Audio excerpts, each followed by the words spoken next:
Hello दोस्तों, हमारे YouTube channel केसे कांकेर में आपका स्वागत है। जैसा कि आप सभी जान रहे हैं कि अभी वर्तमान में जो छत्तीसगढ़ व्यापम है, उनके द्वारा आमीन पटवारी भर्ती परीक्षा का नोटिफिकेशन जारी किया गया था, जिसमें आई होप कि आप सबने उसका एग्ज़ाम फॉर्म भरा होगा। तो यदि हम देखें कि इसका एग्ज़ाम डेट, जो आने वाला डेट है, वो है आपका 7 दिसंबर 2025 को। लेकिन इसके पहले जो एग्ज़ाम हुआ था वो 2017 में हुआ था, और 2017 का जो सिलेबस देखें और जो आपका पेपर देखें वो हमारे पास अभी अवेलेबल है। तो इस पेपर का एनालिसिस करेंगे हम कि किस टाइप के क्वेश्चंस आए थे और कौन कौन से टॉपिक से कितने कितने क्वेश्चंस थे। तो आइए देखते हैं। तो सबसे पहले तो यदि हम देखें, पूर्णांक टोटल 150 पूर्णांक है और आपका समय है 3 घंटा, और प्रश्नों की संख्या थी 150। मतलब आप समझ जाइए कि एक क्वेश्चन जो है वो 1 नंबर का है और टोटल 150 क्वेश्चन है। अब आगे देखेंगे। अब देखो, ए मेन पॉइंट एक पढ़ लीजिए आप। प्रश्न पुस्तिका में 150 वस्तुनिष्ठ प्रश्न दिए गए हैं। प्रत्येक सही उत्तर हेतु 1 अंक आवंटित किया गया है तथा गलत उत्तर अंकित करने पर 1/4 अंक काटे जाएंगे। तो ध्यान रखिएगा, ये माइनस मार्किंग भी रहेगा, है ना। 1/4 आपका माइनस हो जाएगा। यदि आप एक सही करते तो 1 नंबर मिलेगा, और आप एक क्वेश्चन गलत करते तो 0.25 नंबर आपका माइनस हो जाएगा। ठीक, तो देखते हैं और क्या है। इस प्रश्न पुस्तिका में निम्न भाग होंगे। भाग क, कंप्यूटर संबंधित ज्ञान, 1 से लेके 20, मतलब 20 क्वेश्चन रहेंगे कंप्यूटर से। भाग ख में है सामान्य हिंदी। हिंदी में है आपका 21 से लेके 30, मतलब 10 क्वेश्चन हिंदी है। अंग्रेजी है आपका 31 से 40, मतलब 10 क्वेश्चन आपका अंग्रेजी है। गणित है आपका 41 से लेके 70, 40, 50, 60, 70, 30 क्वेश्चन आपका आ रहा है गणित से। उसके बाद है सामान्य मानसिक योग्यता, मतलब आपका रीजनिंग। रीजनिंग से अराउंड आपका 15 क्वेश्चन है। सामान्य ज्ञान से 86 के लेके 120 तक का क्वेश्चन है। समसामयिकी घटना, मतलब आपको करंट अफेयर्स का क्वेश्चन आपका लगभग दिख रहा है 15। उसके बाद है राज्य की सामान्य जानकारी, यहाँ लगभग आपको दिख रहे हैं 15 क्वेश्चन। ठीक, तो जो मेरा टॉपिक है ना, मैं अगर आप लोगों को डिस्क्रिप्शन दूं तो मैं आप लोगों को सामान्य हिंदी और दूसरा आपका राज्य की सामान्य जानकारी, ये टॉपिक मैं आप लोगों को करवाने वाली हूँ, ये 2 टॉपिक। तो इस पेपर में जो पहला पार्ट है कंप्यूटर संबंधी ज्ञान, ठीक है, जो शुरुआत के फर्स्ट क्वेश्चन से लेकर 20 क्वेश्चन कंप्यूटर से रिलेटेड आए थे। ठीक है, तो चलिए शुरू करते हैं। तो पहला क्वेश्चन आपका है, निम्न में से कौन सा माउस की तरह कार्य करता है? जिसके ऑप्शन है, पहला कीबोर्ड, दूसरा ट्रैक बॉल, तीसरा लाइट पेन और चौथा इनमें से कोई नहीं। ठीक है, तो आप भी साथ साथ मेरे क्वेश्चन को सॉल्व करते चलिए, वीडियो को पॉज कीजिए और आंसर आप मेरे साथ मिलाते चलिए। ठीक है, तो इस क्वेश्चन का आंसर है ट्रैक बॉल। ट्रैक बॉल एक आप बोल सकते हैं कि माउस जैसा ही होता है कि बस उसमें बॉल ऊपर की साइड होता है। ठीक है, तो हमको पूरे माउस को मूवमेंट नहीं करना होता, सिर्फ बॉल को मूवमेंट करना होता है।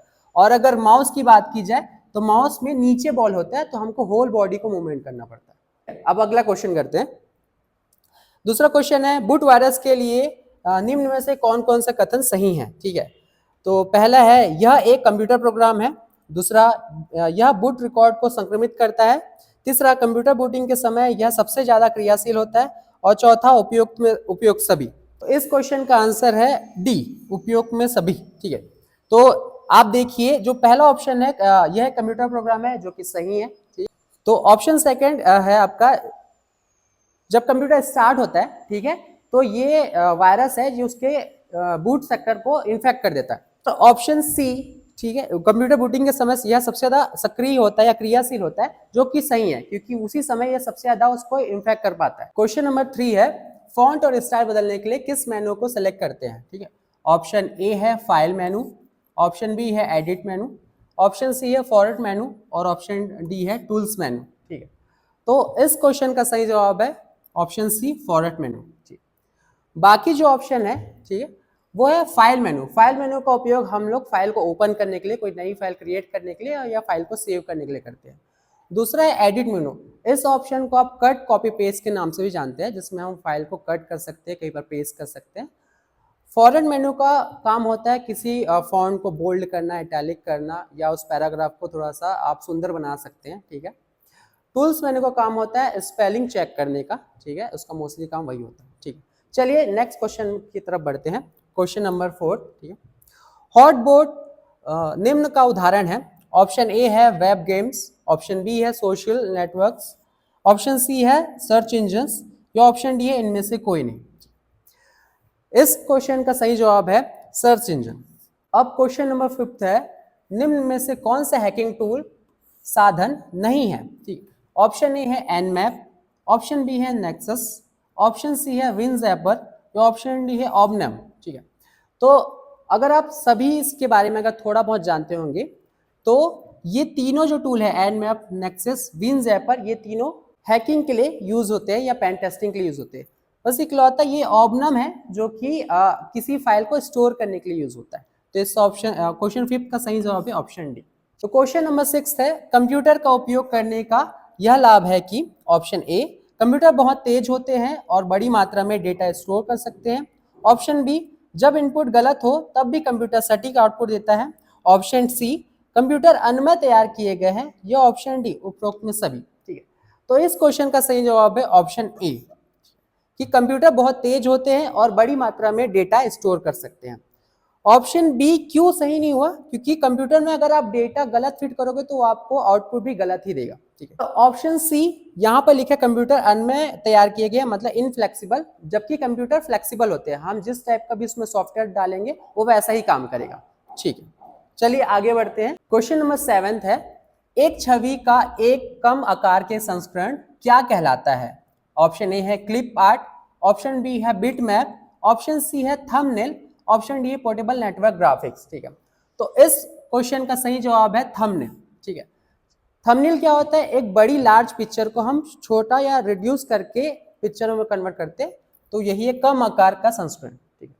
अब नेक्स्ट क्वेश्चन की तरफ बढ़ते हैं, क्वेश्चन नंबर 8, ठीक है। मल्टीमीडिया की स्ट्रीमिंग सतत फाइलों में किस तरह की फाइल क्लाइंट को दी जाती है परंतु शेयर नहीं की जाती। आपके ऑप्शन पहला है option A real time streaming, B progressive download, option C compression, option D उपयुक्त में से कोई नहीं, ठीक है।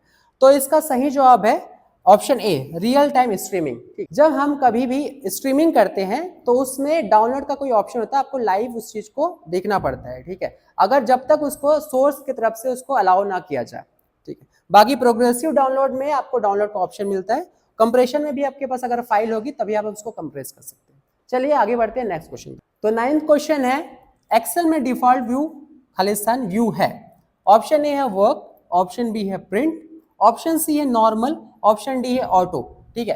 तो इस क्वेश्चन का सही जवाब है नॉर्मल। कभी भी आप कोई भी एप्लीकेशन ओपन करते हैं तो उसका जो फर्स्ट व्यू होता है, जो फर्स्ट पेज ओपन होता है वो नॉर्मल व्यू होता है, उसके बाद अगर आप किसी भी मेनू को क्लिक करते हैं तो उसका व्यू चेंज होते जाता है। चलिए आगे बढ़ते हैं नेक्स्ट क्वेश्चन की तरफ, क्वेश्चन नंबर 10, निम्न में से कौन सा कंप्यूटर का कार्य नहीं है, ठीक है, आपको बताना है कि कौन से क्वेश्चन का कार्य नहीं है। ऑप्शन ए है इनपुटिंग, ऑप्शन बी है आउटपुटिंग, ऑप्शन सी है प्रोसेसिंग, या ऑप्शन डी है अंडरस्टैंडिंग, ठीक है।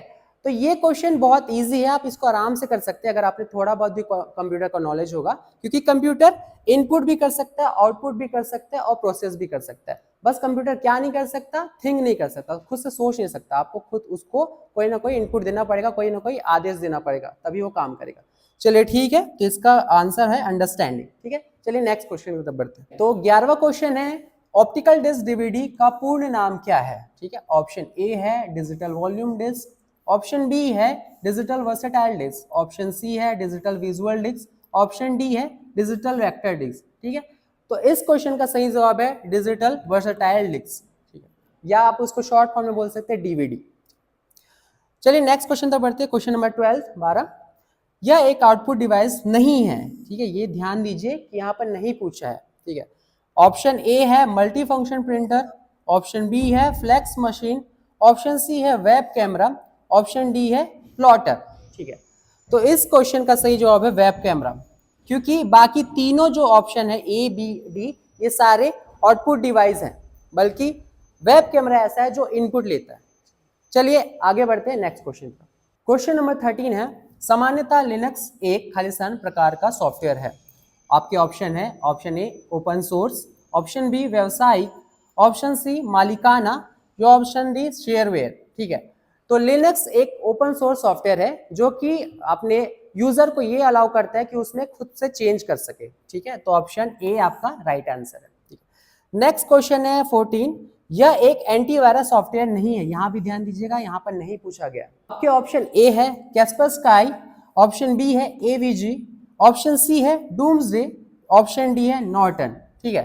तो आप क्वेश्चन नंबर 14 का जो सही आंसर है, क्योंकि यहाँ पर नहीं पूछा गया है, तो बाकी ए बी डी ये सब एक एंटीवायरस सॉफ्टवेयर है, और ऑप्शन सी डूम्सडे ये एक डे के बारे में बताया गया जहां पर दुनिया का अंत हो जाएगा, ठीक। क्वेश्चन नंबर 15 है कीबोर्ड में फंक्शन की संख्या है। आपसे पूछा गया है option A 15, option B 14, option C 13 या ऑप्शन डी 12, ठीक है। तो आपको ये पता होगा कि कीबोर्ड में फंक्शन की जो होते हैं वो 12 होते हैं। नेक्स्ट क्वेश्चन है 16, निम्न के उपयोग से ईमेल खाता नहीं खोला जा सकता। तो यहाँ पर नहीं पूछा गया है, ध्यान दीजिएगा।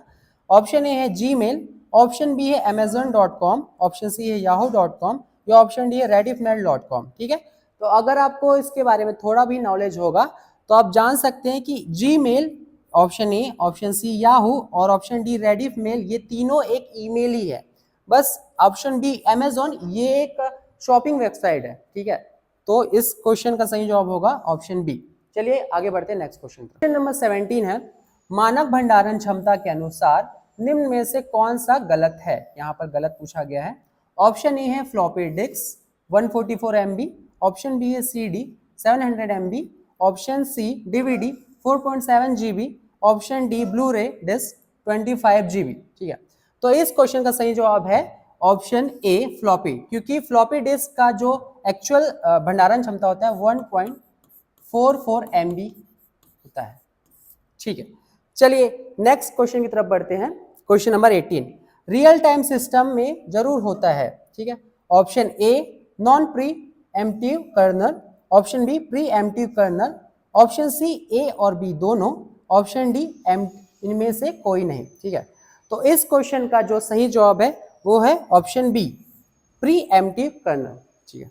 तो इस क्वेश्चन में रियल टाइम सिस्टम का मतलब है जब आपका कंप्यूटर रनिंग पोजीशन पे, आप कोई भी उसमें सॉफ्टवेयर रन कर रहे हैं, ठीक है। प्री एम्प्टिव कर्नल का मतलब है वो क्या करेगा कि फोर्स करेगा कोई दूसरे सॉफ्टवेयर को रन कराने के लिए या कोई जरूरी सॉफ्टवेयर को रन कराने के लिए, ठीक है। और नॉन प्री एम्प्टिव का मतलब होता है कि वो जैसा प्रोसेस चल रहा है उसको पहले कंप्लीट करेगा, फिर वो दूसरा प्रोसेस लेगा। चलिए आगे बढ़ते हैं दूसरे क्वेश्चन पे। Question number 19 dot matrix printer निम्न प्रकार के प्रिंटर का उदाहरण है, ठीक है। Option A 3D printer, option B impact printer, option C inkjet printer, option D laser printer, ठीक है। तो इस क्वेश्चन का सही जवाब है इम्पैक्ट प्रिंटर, ठीक। इसमें डॉट मैट्रिक्स प्रिंटर में क्या होता है कि छोटे छोटे नीडल्स होते हैं जो कि पेपर पे छाप छोड़ते हैं, ठीक है। चलिए आगे बढ़ते हैं इस कंप्यूटर क्वेश्चन के लास्ट क्वेश्चन पे। क्वेश्चन नंबर 20 अनुरोध किए गए चाहे गए रिसोर्स के लिए प्राप्त फाइल नॉट फाउंड एरर के लिए HTTP सर्वर की प्रतिक्रिया कोड क्या है। Option A 404, option B 401, option C 301 या ऑप्शन डी 500। इस क्वेश्चन का सही जवाब है ऑप्शन ए 404। सामान्य हिंदी में जो क्वेश्चन नंबर 21 है, अनुराग का विलोम शब्द है। ऑप्शन ए वैराग्य, बी विराग, सी सविज्ञ, डी जिज्ञासु। तो इसका आंसर आएगा बी विराग, ठीक है। तो अनुराग का विलोम शब्द क्या है? विराग, ठीक। नेक्स्ट क्वेश्चन है क्वेश्चन नंबर 22 इनमें से कौन सा शब्द विदेशी भाषा से नहीं आया है। ऑप्शन ए शादी, बी साबुन, सी ट्रेन, डी कबड्डी। तो इसका आंसर आएगा डी कबड्डी। कबड्डी देखो भाई भारतीय खेल है और यह शब्द भी कहाँ से आया है? भारतीय से, ठीक है। नेक्स्ट क्वेश्चन देखते हैं क्वेश्चन नंबर 23 निरर्थक का सही संधि विच्छेद है। ए निर्धन अर्थक, बी नीह धन अर्थक, सी निरह धन अर्थक, डी निराधन अर्थक। तो इसका आंसर आएगा बी नीह धन अर्थक, निरर्थक सही संधि विच्छेद है, ठीक। नेक्स्ट क्वेश्चन है क्वेश्चन नंबर 24 रिपु का पर्यायवाची शब्द है। ए अजात, बी अरि, सी अरिपु, डी इनमें से कोई नहीं। तो इसका आंसर आएगा बी अरि। अच्छा, ये जो हम क्वेश्चन पेपर देख रहे हैं है ना। तो इसका जो आंसर है व्यापम द्वारा लिया गया आंसर ही देख रहे हैं हम। ठीक, नेक्स्ट क्वेश्चन देखते हैं। क्वेश्चन नंबर 25, प किस प्रकार का व्यंजन है? ए स्पर्श व्यंजन, बी पार्श्विक व्यंजन, सी लुंठित व्यंजन, डी नासिक्य व्यंजन। तो इसका आंसर आएगा ए स्पर्श व्यंजन। देखो आप प जो निकल रहा है वो आपका जो होस्ट है उसका यूज हो रहा है, इसीलिए ये क्या हो जाएगा ए स्पर्श व्यंजन। ठीक है, नेक्स्ट क्वेश्चन देखते हैं। क्वेश्चन नंबर 26, व्याकरण की दृष्टि से प्रेम शब्द क्या है? ए भाववाचक संज्ञा, बी विशेषण, सी क्रिया, बी अवयव। तो इसका आंसर आएगा ए भाववाचक संज्ञा। तो प्रेम क्या है? एक भाववाचक संज्ञा। ठीक, नेक्स्ट क्वेश्चन देखते हैं। क्वेश्चन नंबर 27, उ किस प्रकार का स्वर है? अग्र स्वर, ए बी मध्य स्वर, सी पश्च स्वर, डी इनमें से कोई नहीं। तो इसका आंसर आएगा सी पश्च स्वर। तो उ किस प्रकार का स्वर है? पश्च स्वर। ठीक है, नेक्स्ट क्वेश्चन देखते हैं। क्वेश्चन नंबर 28, ओंगन तेल किस प्रकार का समास है? ए बहुब्रीहि समास, बी द्विगु समास, सी तत्पुरुष समास और डी द्वंद्व समास। तो इसका आंसर आएगा सी तत्पुरुष समास। ओंगन तेल किस प्रकार का समास है? तो तत्पुरुष समास। नेक्स्ट क्वेश्चन है क्वेश्चन नंबर 29, किस वाक्य में सर्वनाम का अशुद्ध प्रयोग हुआ है?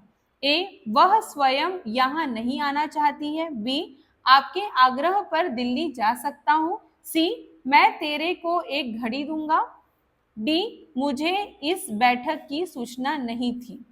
तो बोल रहा है भाई क्या है? अशुद्ध प्रयोग हुआ है। तो इसका आंसर आएगा सी मैं तेरे को एक घड़ी दूंगा। ठीक, तो इसका आंसर आ जाएगा आपका सी। नेक्स्ट क्वेश्चन देखते हैं। क्वेश्चन नंबर 30, अनुज शब्द को स्त्रीवाचक बनाने के लिए किस प्रत्यय का प्रयोग किया जाएगा? ए इक, बी ईक, ई, सी आ और डी ई। ठीक है, तो इसका आंसर हो जाएगा सी आ। तो अनुज में यदि आ जोड़ दे तो वो होता है अनुजा। ठीक है, तो अब अगला पोर्शन है जनरल इंग्लिश का, जिसमें 31 से लेकर 40 क्वेश्चन हम डिस्कस करेंगे। तो 31 क्वेश्चन है, choose a sentence which is correct. ठीक है, आपको चूज करना है कि इनमें से कौन सा सेंटेंस करेक्ट है। ठीक है, तो ऑप्शन ए है I have visited England last August, option B है he doesn't write to you for a week, option C है I am here since 1996, option D है I have lost my purse, I am unable to buy the book. Vyapam ने इस question का answer option D लिया है, लेकिन देखा जाए तो यहाँ पर चारों ऑप्शन ही गलत है। अगर हम डी को ही देखें तो अगर यहाँ पर इसको सही करना है तो हमें इन दो सेंटेंसों के बीच में सो कंजक्शन लगाना पड़ेगा, जिससे ये ऑप्शन करेक्ट हो जाएगा। ठीक है, चलिए आगे बढ़ते हैं क्वेश्चन नंबर 32 की तरफ। यहाँ पर लिखा है which of the following words mostly nearly means deplete. ठीक है, हमें डेप्लेट मीन के मतलब उससे मिलता जुलता वर्ड बताना है जो उसका मीनिंग को जस्टिफाई कर पाए। ऑप्शन ए है डेकोरेट, ऑप्शन बी है bag, option C exhausted, option D hurry. ठीक है, तो यहाँ पर आपका करेक्ट ऑप्शन होगा एग्जॉस्ट। ठीक है, वैसे डेप्लेट का मतलब होता है थोड़ा कम होना और एग्जॉस्ट का मीन्स होता है पूरी तरह से कम होना। यहाँ पर ऑप्शन ए का मतलब होता है डेकोरेट मतलब सजाना, ऑप्शन बी का बैग मतलब भीख मांगना, ऑप्शन डी हरी मतलब जल्दबाजी। ठीक है, चलिए आगे बढ़ते हैं नेक्स्ट क्वेश्चन 33 की तरफ। यहाँ पर लिखा है choose the correct sentence. Option A है father comes home at 5 o'clock, option B है father comes to home at 5 o'clock, option C father comes at home at 5 o'clock और या option D father comes in home at 5 o'clock। ठीक है, इस question का सही जवाब होगा option a father comes home at 5 o'clock। बाकी तीनों ऑप्शन में प्रीपोजिशन यूज किया गया है, जो कि जनरली हम यूज नहीं करते किसी भी एडवर्ब के पहले। यहाँ पर एडवर्ब क्या है? होम। ठीक है, चलिए आगे बढ़ते हैं नेक्स्ट क्वेश्चन। तो नेक्स्ट क्वेश्चन है 34, out of the four alternative suggest select the one which does not express. यहाँ पर नॉट बोला गया है, express the following sentence in passive voice correctly. ठीक है, यहाँ पर जो क्वेश्चन दिया गया है हु टॉट यू फ्रेंच, ठीक है, इसका करेक्ट अल्टरनेटिव नहीं हो सकता, ये बताना है आपको। तो ऑप्शन ए है by whom was French taught to you, option B है who were you taught French by, option C है by whom were you taught French, या ऑप्शन डी है French was taught to you by who. इस question का सही जवाब होगा option D, जो कि सही एक्सप्रेस नहीं कर पा रहा है उस चीज को। चलिए आगे बढ़ते हैं नेक्स्ट क्वेश्चन 35 की तरफ। Out of the 4 alternatives given, choose the one that can be substitute for the following expression, one who walks on foot। ठीक है, यहाँ पर आपको वन वर्ड में आंसर देना है। ठीक है, one who walks on foot. इसका ऑप्शन ए है पैडलर, ऑप्शन बी है पेडेस्ट्रियन, ऑप्शन सी है पेडिक्योर, या ऑप्शन डी है पैडलर। ठीक है, तो इस क्वेश्चन का सही जवाब होगा पेडेस्ट्रियन। ठीक है, जिसका होता है कि पैरों पे चलना। ठीक है, कदमों पे चलना। ठीक है, चलिए आगे बढ़ते हैं अगले क्वेश्चन की तरफ। अब देखते हैं question number 36। Complete the following sentence by inserting the correct alternative from the given choice. We have only खालिस्तान मनी। ऑप्शन ए है फ्यू, ऑप्शन बी है अ फ्यू, ऑप्शन सी है लिटिल, और ऑप्शन डी है a little. ठीक है, इस question का सही जवाब होगा अ लिटिल। ठीक है, क्योंकि मनी जो होता है वो काउंटेबल होता है। ठीक है, इसलिए अ लिटिल सही जवाब होगा। और बाकी यहाँ पर जो बाकी ऑप्शन है फ्यू, अ फ्यू, ये अनकाउंटेबल के लिए यूज होते हैं। चलिए आगे बढ़ते हैं नेक्स्ट क्वेश्चन 37 की तरफ। Choose the word which is most nearly opposite to the word in capitals ambiguous. ठीक है, इस वर्ड का जो है उसके अपोजिट बताना है आपको, विलोम शब्द बताना है। यहाँ पर वर्ड एम्बिगुअस का मतलब होता है अस्पष्ट। ठीक है, जिसके स्पष्टता कम हो उसमें। तो ऑप्शन ए है कंफ्यूजिंग, ऑप्शन बी है ल्यूसिड, ऑप्शन सी है डेकोरस, और ऑप्शन डी ऑब्सक्योर। ठीक है, तो यहाँ पर जो सही जवाब होगा ऑप्शन बी ल्यूसिड, जिसका मतलब है स्पष्ट होना। इसके बाद नेक्स्ट क्वेश्चन की तरफ बढ़ते हैं, जो question number 38। Choose the appropriate conjunction from the given alternatives to complete the following sentence. ठीक है, यहाँ पर आपको खाली स्थान दिया गया है जिसमें आपको कंजक्शन भरना है। ठीक है, तो आपका क्वेश्चन है he is honest, he is not efficient. ठीक है, आपके ऑप्शन है option A as, option B if, option C though, option B while. ठीक है, तो इस क्वेश्चन का सही जवाब होगा ऑप्शन सी दो। ठीक है, या आप इसके जगह अगर दो ना हो तो आप ऑल दो भी लगा सकते हैं, अगर ऑप्शन में आपके मेंशन हो ऑल दो। ठीक है, चलिए नेक्स्ट क्वेश्चन की तरफ बढ़ते हैं, वो question number 39। Identify the most appropriate choice that transform the given sentence into indirect speech. Question है he said I shall go as soon as it is possible. ठीक है, तो इसको इनडायरेक्ट स्पीच में बदलना है। तो आपके ऑप्शन है option A he said that he should go as soon as it was possible, option B he said that he would go as soon as it was possible, option C he said that he would go as soon as that was possible, या option D he said that he should go as soon as it is possible। तो यहाँ पर अब इस question का सही जवाब होगा option B he said that he would go as soon as it was possible। ठीक है, चलिए अब नेक्स्ट क्वेश्चन की तरफ बढ़ते हैं, क्वेश्चन नंबर 14, जो कि इस पोर्शन का लास्ट क्वेश्चन भी है। ठीक है, indicate the part in the following sentence that has spelling error, if there is no error choose D। ठीक है, तो यहाँ पर आपको error फाइंड करना है। ठीक है, आपका क्वेश्चन जो है I read an ad that went like this, if you are losing hair call us immediately। ठीक है, तो यहाँ पर आपको तीन ऑप्शन दिए, option A, option B, option C. ठीक है, अगर इनमें कोई गलती होती है तो आपको इनको चूज करना है, अगर कोई गलती नहीं होती तो हम ऑप्शन डी पे टिक लगाएंगे।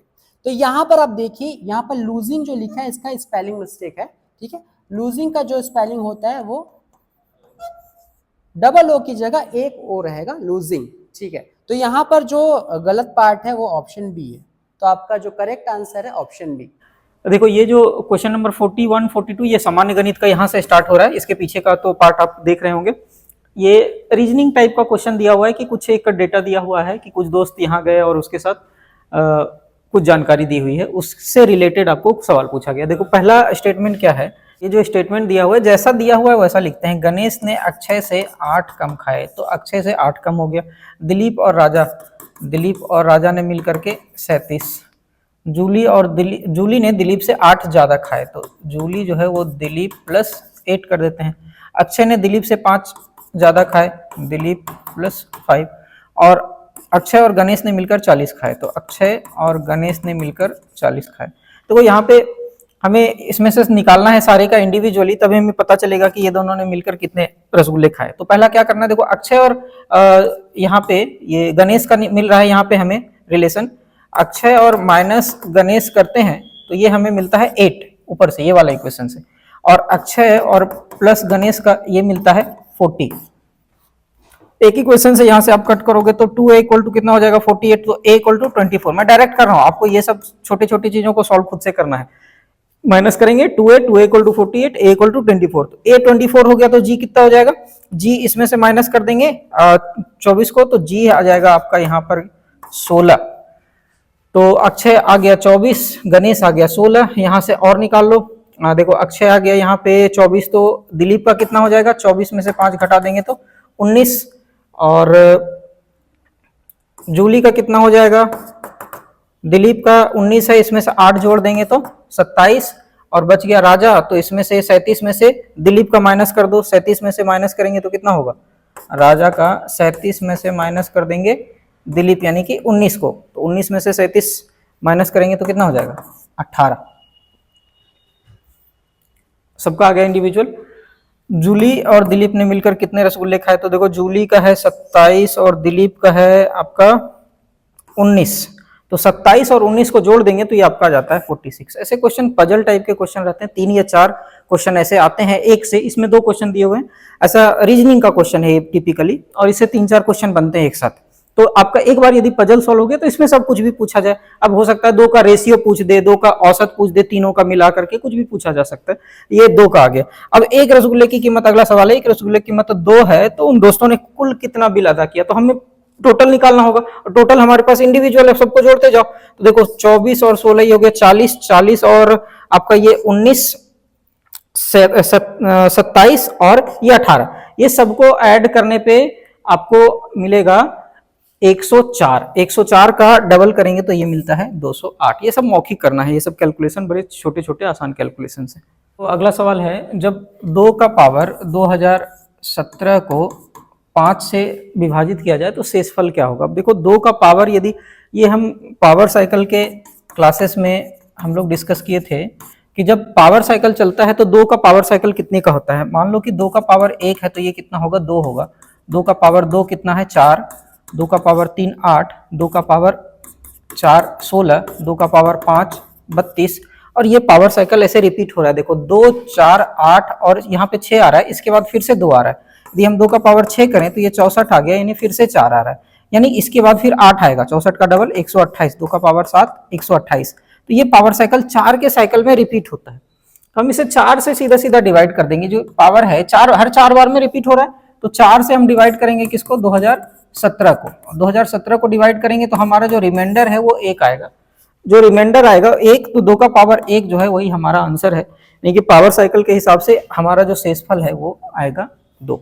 चलो अगला सवाल है कि कौन सी संख्या 11 से पूर्णतः विभाजित है। तो डिवीजन का जो डिविजिबिलिटी रूल है उसके हिसाब से ये होता है कि 11 का देखते हैं, ऑल्टरनेट डिजिट्स को ऐड करते हैं। ऑल्टरनेट मतलब एक को छोड़ करके एक को ऐड करते हैं, और उसको उसका जो डिफरेंस है वो या तो 0 होना चाहिए या 11 का मल्टीपल होना चाहिए, तो वो 11 से कटेगा। अब जैसे चेक करते हैं इसको, 2 3 5 6 4 1 ऐसा लिखा हुआ है, तो इसके ऑल्टरनेट प्लेसेस कैसे, 2 और 5 को जोड़ेंगे फिर 4 को जोड़ेंगे, तो 5 और 2 7, 7 4 11 हो गया, और इसको जोड़ेंगे 3 और 6 9, 9 और 1 10, तो 10 में से 11 को घटाएंगे 1। यहाँ पे 0 या 11 का मल्टीपल नहीं आ रहा है, इसका मतलब ये डिविजिबल नहीं है। वैसे इसको चेक करेंगे तो 5 और 2 7, 7 4 11 और 6 4 10 2 12, 11 माइनस 12 करेंगे तो ये आता है -1, ये भी डिविजिबल नहीं होगा। फिर 5 और 3 8, 8 2 10, और इधर से 6 1 7 4 11, 10 में से 11 घटाएंगे फिर से -1 ही नहीं, ये भी डिविजिबल नहीं होगा। ऑटोमेटिकली हमारा आंसर ये होना चाहिए। पर फिलहाल हम क्लासेस ले रहे हैं, ये एग्जाम में आपको नहीं करना है, आंसर टिक करेंगे आगे बढ़ेंगे। ऑब्वियसली ये 3 जब नहीं हुआ तो हमारा आंसर चौथा होगा, बट फिलहाल चेक करते हैं कि ये 5 और 4 9, 9 और 2 11, 6 1 7, 7 और 4 11, 11 माइनस 11 0 आ गया, इसका मतलब हमारा आंसर करेक्ट है। चलो 2 अभाज्य संख्या x और y है, x बड़ा है y से, लघुत्तम समावर्तक 161 है। देखो एलसीएम कैसे निकालते हैं, एलसीएम निकालते हैं आप कॉमन मल्टीपल लेकर के। तो 161 है, 161 मतलब अभाज्य है, अभाज्य है मतलब सीधा गुना हुआ होगा, x इंटू वाई जो है वो 161 है। 161 को जब हम स्प्लिट करेंगे तो किससे करेंगे, 3 से नहीं कट रहा है, 4 से नहीं कट रहा है, 5 6 से नहीं कटेगा, 7 से देखते हैं, 7 गुना 2 14, 7 21 कट गया, 23 और 7 आया हमारा, दो जो है वैल्यू आया 23 और 7, 23 गुना 7 करेंगे तो 161 आ रहा है। तो समावर्तक में एक संख्या आपके 23 है, दूसरी संख्या 7 है, एलसीएम जब निकालते हैं नहीं कुछ कटेगा तो सीधा गुना करते हैं, तो एक संख्या 23 दूसरी 7 और उसमें से x बड़ा है y से, यानी x की वैल्यू 23 है, y की वैल्यू 7 है। अब सीधा आपको क्या निकालना है, 3 into Y minus X, direct करते हैं, 3 इंटू वाई कितना हुआ, 7 या 21 और माइनस एक्स, 21 माइनस 23 करेंगे, 21 माइनस 23 होता है -2, आपका आंसर आ गया। चलो अगला क्वेश्चन देखते हैं। एक संख्या n पूर्ण कहलाती है यदि उस संख्या के सिवाय उसके सभी भाजकों का योग n होता है, तब निम्न संख्याओं में पूर्ण संख्या क्या होगी। पूर्ण तब कहलाती है जब इसके भाजक, भाजक यानी कि इसके फैक्टर, इसको कौन कौन सी संख्या काट रही है उस संख्या को छोड़ के, जैसे कि अब 6 को कौन कौन सी संख्या काटती है, 1 से तो 2 से 3 से और 6 से खुद, लेकिन क्या बोल रहा है सिवाय उसके, यानी कि 6 को छोड़ देना है, 6 को काउंट नहीं करना है। अब हम इसके जो भाजक है यानी फैक्टर्स हैं जिससे जिससे ये कट रहा है सबको जोड़ के देखते हैं, 6 आता है वापस, 3 और 2 5 और 6, तो यही संख्या कहलाएगी पूर्ण संख्या, एक संख्या पूर्ण n कहला रही है, उसका डेफिनेशन दिया हुआ है। और एक और चेक करते हैं, हमारा पहला ही आंसर करेक्ट आ गया, एक और चेक करके देखते हैं, जैसे 1 है, 9 1 से कट रहा है, 2 से नहीं कट रहा है, 3 से कटेगा और फिर डायरेक्ट 9 से कटेगा। अब हम 9 को छोड़ करके बाकी को ऐड करते हैं तो क्या ये 9 होता है, 3 और 1 4 होता है, यानी कि ये गलत है, बाकी आप ऐसे ही चेक कर सकते हो। तो यानी कि इसके जो फैक्टर्स हैं वो ऐड होकर के उतने ही होने चाहिए, 6 का है फैक्टर तो 6 ही होने चाहिए, 6 को छोड़ के, आंसर आ गया 6। अगला है नमक और पानी के 30 किलो का टोटल जो है मिश्रण है, विलयन है, उसमें से 2% नमक है, तो 30 का 2% आप निकालेंगे तो 30 गुना 2/100 ये आता है 0.6। 30 किलो में 0.6 kg जो है वो है नमक, और पानी कितना होगा, इसका मतलब जो है इसमें से माइनस कर लेंगे तो कितना होगा, 29.4 किलो जो है वो पानी होगा।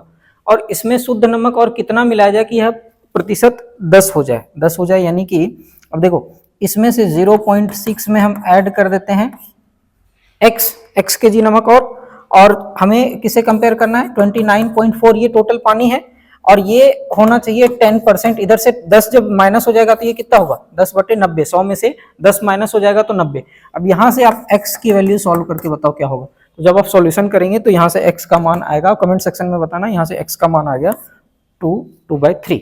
देखो कुछ क्वेश्चन को आपको खुद से पॉज करके सॉल्व करना है, और कहीं पे डाउट है तो आप कमेंट सेक्शन में डालो। और ये जो है चूंकि अलग अलग पोर्शन से सारे क्वेश्चंस हैं, तो आप डिटेल्स वीडियो के लिए उस पोर्शन में जाकर के आप वीडियो देख सकते हो, और आने वाले समय में और भी वीडियोज हम छोटे छोटे ट्रिक्स का रिलीज करते जाएंगे। फिलहाल चूंकि हमें क्वेश्चन पेपर करना है तो हमें थोड़ा सा फास्ट करना पड़ेगा। अगला सवाल देखते हैं कि एक कोण जो है अपने अनुपूरक कोण, अनुपूरक किसको बोलते हैं, दो कोण का योग जब 90 डिग्री होता है तो उसको बोलते हैं अनुपूरक। तो एक यदि x लेते हैं और दूसरा 5x हो जाएगा, x और 5x मिल करके हो गया 6x, और 6x मिला करके 90 डिग्री हो रहा है, चूंकि जोड़ होता है 90 डिग्री, तो x + 5x करेंगे तो 6x हो गया 90 डिग्री, तो x कितना हो गया 15।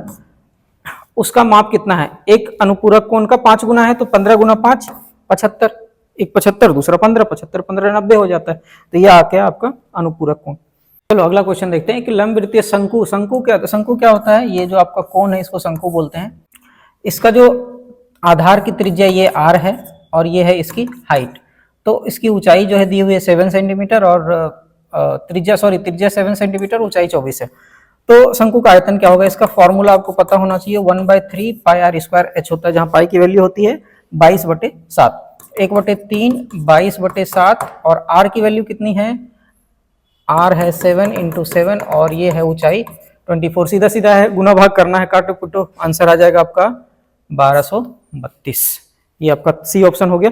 कैलकुलेशन फास्ट रहना चाहिए तब फटाफट आप कर पाओगे, तो ये सब कैलकुलेशन वाला पार्ट प्रैक्टिस से आएगा। अगला क्वेश्चन है, एक दुकानदार जब 36 संतरे बेचता है तो उसको 4 संतरे के विक्रय मूल्य के बराबर घाटा हो जाता है, यानी टोटल उसके पास 40 संतरे थे, 4 संतरे के बराबर विक्रय मूल्य का घाटा हो रहा है, तो उसका हानि प्रतिशत कैसे निकालेंगे, 4 संतरे का हानि हो रहा है कितने पे, 40 संतरे पे, और प्रतिशत निकालना है तो 100 से गुना, ये हो गया आपका 10%, ऑप्शन नंबर ए। नेक्स्ट देखते हैं, किसी धनराशि का 4% वार्षिक ब्याज की दर से 2 वर्षों में साधारण चक्रवृद्धि ब्याज का अंतर, नेट परसेंटेज वाला मैंने कई बार क्लास में कराया है, नेट परसेंटेज होता है x + y + xy/100 बहुत ही इफेक्टिव फॉर्मूला है ये। यहाँ पे यदि 2 साल के लिए देखेंगे 4% पे, तो साधारण ब्याज में तो कुछ नहीं, 4 + 4 8% मिलता है बाबू, 8%। तीसरे साल रहता तो 12 हो जाता, चौथा रहता तो 16 हो जाता। लेकिन यहाँ पे क्या हो रहा है, चक्रवृद्धि ब्याज है, चक्रवृद्धि ब्याज में ब्याज के ऊपर ब्याज जोड़ता है। तो 4% + 4 और +4 का 4% ये जुड़ जाएगा चक्रवृद्धि। तो ये कितना हो गया, 4 4 8, और ये एक्स्ट्रा आ गया। ये जो एक्स्ट्रा आ गया यही तो अंतर है, ये तो हट गया अंतर। यदि माइनस करेंगे तो ये जो एक्स्ट्रा कितना, 4 × 4 = 16/100 यानी कि 0.16%। और ये कितने के बराबर है, 1 रुपए के बराबर। तो 0.16% 1 के बराबर, तो 100% कितना देख लेते हैं। 1% पहले निकालते हैं, 1/0.16 यानी आ गया ये, और 100% निकालेंगे तो 00 और पुट कर दो, तो 10,000/16 डिवाइड करेंगे, आपको मिलेगा 625। देखो अभी ये फास्ट हो रहा होगा, तो कुछ चीज़ों के लिए हम आगे और क्लासेस में अलग अलग टाइप के क्वेश्चंस कराएंगे, थोड़ा लंबा क्लास, बहुत सारे प्रैक्टिस क्वेश्चन के लिए। अभी चूंकि हम क्वेश्चन पेपर करा रहे हैं इसलिए थोड़ा सा आपको फास्ट होगा, कुछ क्वेश्चन समझ में आपको नहीं आएंगे, बट जितना हो रहा है आप एक बार खुद से ट्राई करो वीडियो को पॉज करके। अगला सवाल देखो, 67 जो है उसका पावर दिया हुआ है 67 + 67, और इसको डिवाइड करना है 68 से, तो बोला जा रहा है कि शेषफल क्या होगा। देखो ये 67 है, इसको लिख सकते हैं 68 × 1 - 1, 68 × 1 - 1 का पावर जो है वो 67 लिखते हैं, +67। ठीक, अब देखो यहाँ से इसको यदि 68 से डिवाइड करेंगे तो ये तो पूरा पूरा कट जाएगा, कितना भी पावर रहे ये तो पूरा पूरा कट जाएगा। और यहाँ से यदि डिवाइड करते हैं और पावर ऑड है, ऑड यानी 67 है, तो हमारा आंसर यहाँ से मिलेगा -1, और 67 में -1 करेंगे तो 66 मिलता है, और 66 को यदि आप डिवाइड करते हैं 68 से, तो शेष तो इतना ही आएगा, कटेगा ही, तो हमारा आंसर आ गया 66। अगला सवाल है, एक बोतल जो है दूध से भरी है, इसका 1/3 यानी कि 1 यदि संपूर्ण है और उसमें से 1/3 निकाल लेंगे तो हमारे पास कितना बचेगा, 2/3 बचेगा। और 2/3 में ये आपका जो दूध वाला पार्ट है, और 2/3 को यह प्रक्रिया 3 बार की जाती है, समान बोतल मात्रा में पानी डालकर फिर से रिपीट करते हैं। तो ये जब 3 बार करेंगे तो इसका पावर हम 3 कर देते हैं, और ये आ जाता है 8/27। ये 8/27 हिस्सा जो है ये है दूध का, और यदि पानी का मात्रा हम निकालेंगे तो पानी की मात्रा होती है टोटल में से 1 - 8/27 करेंगे तो कितना आएगा, 19/27। तो 8/27 और 19/27। अब क्या बोला गया, दूध और पानी का अंतिम अनुपात। दूध कितना था, 8/27, और पानी कितना था, 19/27। ये दोनों कट गया, 8:19 आ गया, हमारा आंसर हो गया 1। अगला सवाल देखते हैं कि ये जो है 4 वर्ग दिया हुआ है, और वर्ग के अंदर वर्ग, देखो एक ये वर्ग है, फिर इसके अंदर एक वर्ग, फिर इसके अंदर एक वर्ग, और ये चौथा। तो क्या होता है कि यदि ये हम x मानते हैं, वर्ग की चारों भुजा बराबर होती है, तो इसको यदि हम x मानते हैं तो इससे छोटा वाला हो जाता है x/2, और उससे छोटा वाला करेंगे तो x/4, और उससे छोटा वाला करेंगे तो x/8, यानी हाफ हाफ हाफ हाफ होते जाता है। चूंकि ये बीच से देखो इसका इतना ही भुजा इसके बराबर, तो x/8 है सबसे छोटा वाला और x है सबसे बड़ा वाला, तो इसका 8वां हिस्सा है, और 8वां हिस्सा प्रतिशत में क्या होता है, 100/8 करेंगे तो कितना आता है, 12.5%। 100 का 8वां हिस्सा 12.5%, तो ये आपका आंसर आ गया 12.5%। चलो अगला सवाल देखते हैं। एक छात्र अपनी धनराशि का कितना खर्च कर देता है, 30% खर्च करता है और 21 रुपये बचाता है। ये तो मौखिक बनना चाहिए क्वेश्चन। उसकी धनराशि कितनी है, 30% खर्च कर देता है तो बचेगा कितना, 70%, और 70% है 21 के बराबर, 70% है 21 के बराबर, तो 1% कितना हो गया, 21/70, तो 100% कितना हो गया, 21/70 गुना 100, तो ये कट गया, 7 या 21, 30 हो गया आपका आंसर। साधारण सा सवाल था परसेंटेज का।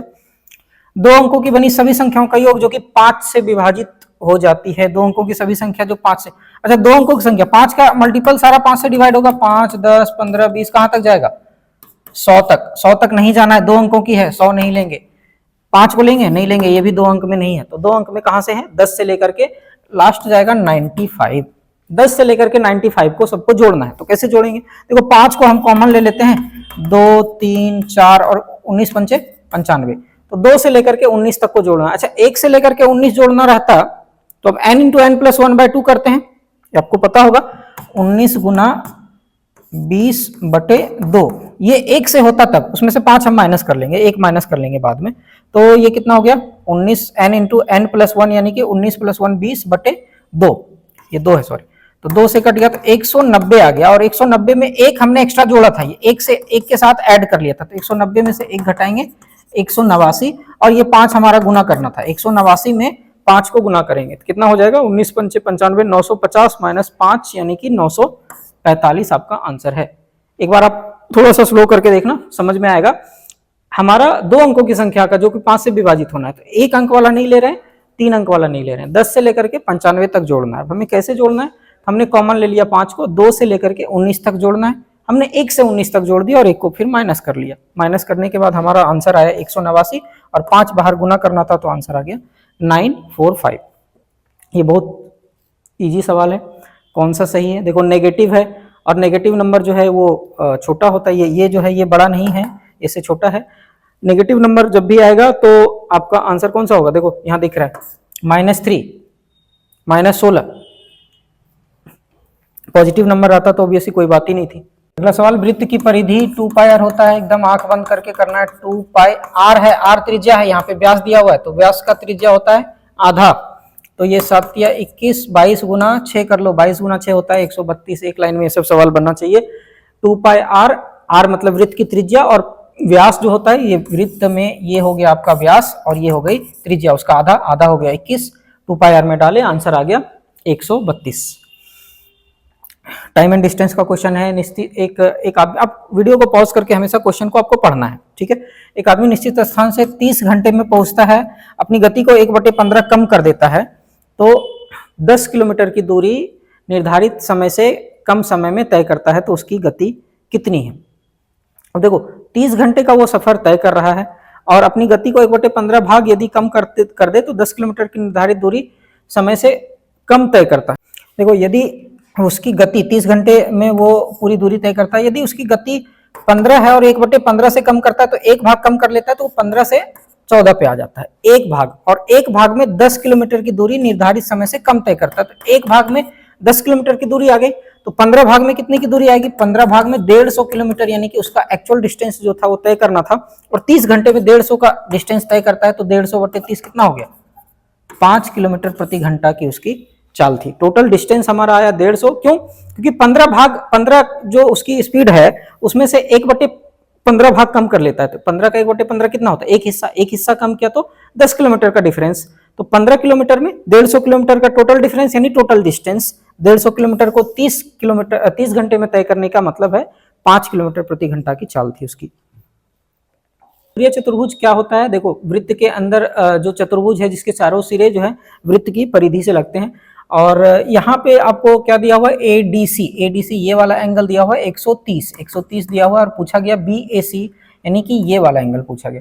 तो सबसे पहले ये चक्रीय ये एक त्रिभुज देखो यहाँ पे है और ये है हमारा व्यास। तो वृत्त में जो आधा वृत्त पे जब कोण बनता है तो ये हमेशा 90 डिग्री होता है।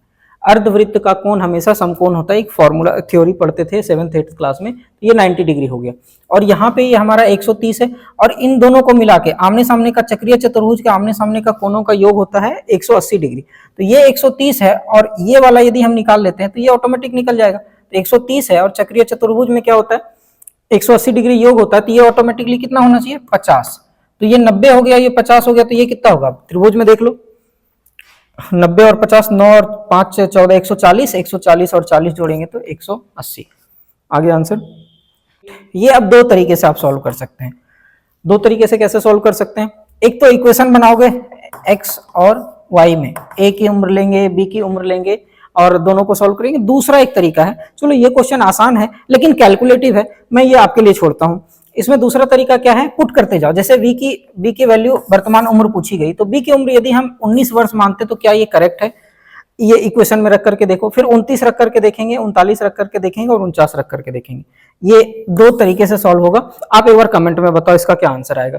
देखो अगला सवाल है 3 घन। घन क्या होता है, जिसमें कि सारी जो भुजाएं हैं वो क्यूब होता है, वो सब बराबर है और उसमें प्रत्येक भुजा 8 सेंटीमीटर की, उसको जोड़ करके घनाभ बनाए। तो घनाभ कैसे बनाएंगे, घनाभ में जो लंबाई होती है वो थोड़ी ज्यादा होती है। ये ऐसे 3 घन को जोड़ दिए, अब 8 8 8 आ गया तो ये कितना हो गया, ये 24 हो गया। लेकिन ऊंचाई तो यही है और चौड़ाई तो यही है, तो ये हो गया 24 और हाइट हो गई 8 और विड्थ जो है वो भी 8 ही है, यानी कि लंबाई चौड़ाई और ऊंचाई। अब कैसे निकालते हैं इसका, पृष्ठ क्षेत्रफल का क्या होता है फॉर्मूला, 2 गुना लंबाई चौड़ाई, चौड़ाई ऊंचाई और ऊंचाई इंटू लंबाई। पुट कर दो वैल्यू, 2 को गुना कैसे करना है, 24 गुना 8, फिर 8 गुना 8, फिर 8 गुना 24। ठीक, इसको सॉल्व करोगे तो आ जाएगा आंसर आपका 896। देखो अगला सवाल टाइम एंड डिस्टेंस है। एक नाव की गति स्थिर पानी में 15 किलोमीटर प्रति घंटा है। 30 किलोमीटर नदी की धारा के विरुद्ध और धारा के अंतर्गत, यानी कि जाता है वापस आता है 30 किलोमीटर, तो 30 किलोमीटर की दूरी वो जाता है और 30 किलोमीटर वापस आता है, टोटल दूरी तय करता है। लेकिन हर बार दोनों बार गति अलग अलग होगी, क्यों?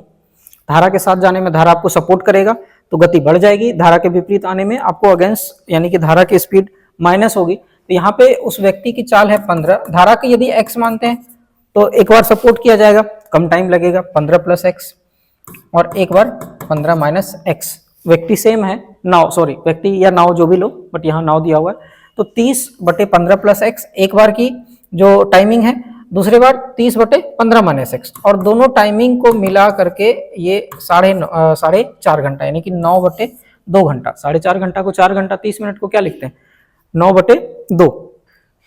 30 किलोमीटर की दूरी जाने में धारा के साथ ऐड हो जाएगा क्योंकि आपकी स्पीड बढ़ जाएगी। 30 किलोमीटर की दूरी वापस आने में धारा के अपोजिट स्पीड माइनस हो जाएगी। टाइम पहली बार इतना लगा, दूसरी बार इतना लगा, दोनों को मिला करके इतना हुआ। इस इक्वेशन को आपको सॉल्व करना है, x का मान जो होगा वो आपका आंसर होगा। तो आपको आप जब इसको सॉल्व करोगे तो x की वैल्यू आएगी आपको 5 किलोमीटर प्रति घंटा, ऑप्शन नंबर ए। ठीक है, चलो अगला सवाल है 10 धनात्मक संख्याओं का औसत जो है वो x है, प्रत्येक संख्या को 10% बढ़ा दिया जाए। इसमें कुछ नहीं दिमाग लगाना है, सीधा सीधा सबको 10% बढ़ा दिया गया, सब बढ़ जाएंगे। 10% सबको बढ़ा दिया गया, कोई एक को नहीं बढ़ाया गया है। औसत पे कोई असर क्या होगा, सीधा सीधा 10% औसत बढ़ जाएगा। यदि 10% घटा देते तो औसत 10% घट जाता।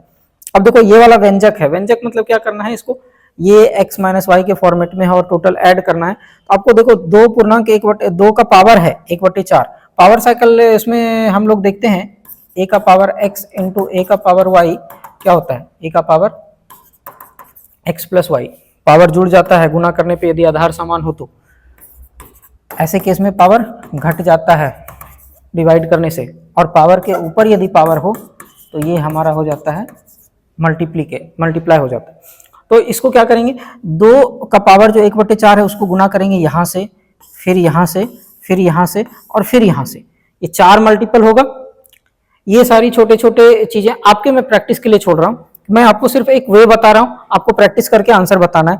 फिर एक को गुना करेंगे इससे, दूसरा, तीसरा और चौथा, उसके बाद माइनस और प्लस करके जो काटा पीटी होगा तो आपका आंसर आएगा 1।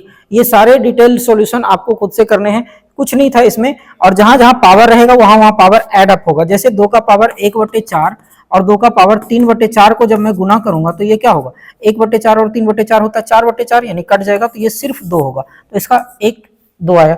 दूसरा यदि करेंगे यहाँ से 1/4 और 1/2 को ऐड करेंगे तो कितना होगा, उसको लिखना है। फिर तीसरा 1/4 और 1/4 को ऐड करेंगे तो कितना होगा, चौथा 1 से गुना होना से उतना ही हो जाएगा। फिर सेम तरीके से आपको माइनस करना है। तो सारे व्यंजक कटने के बाद आपका आंसर आएगा 1।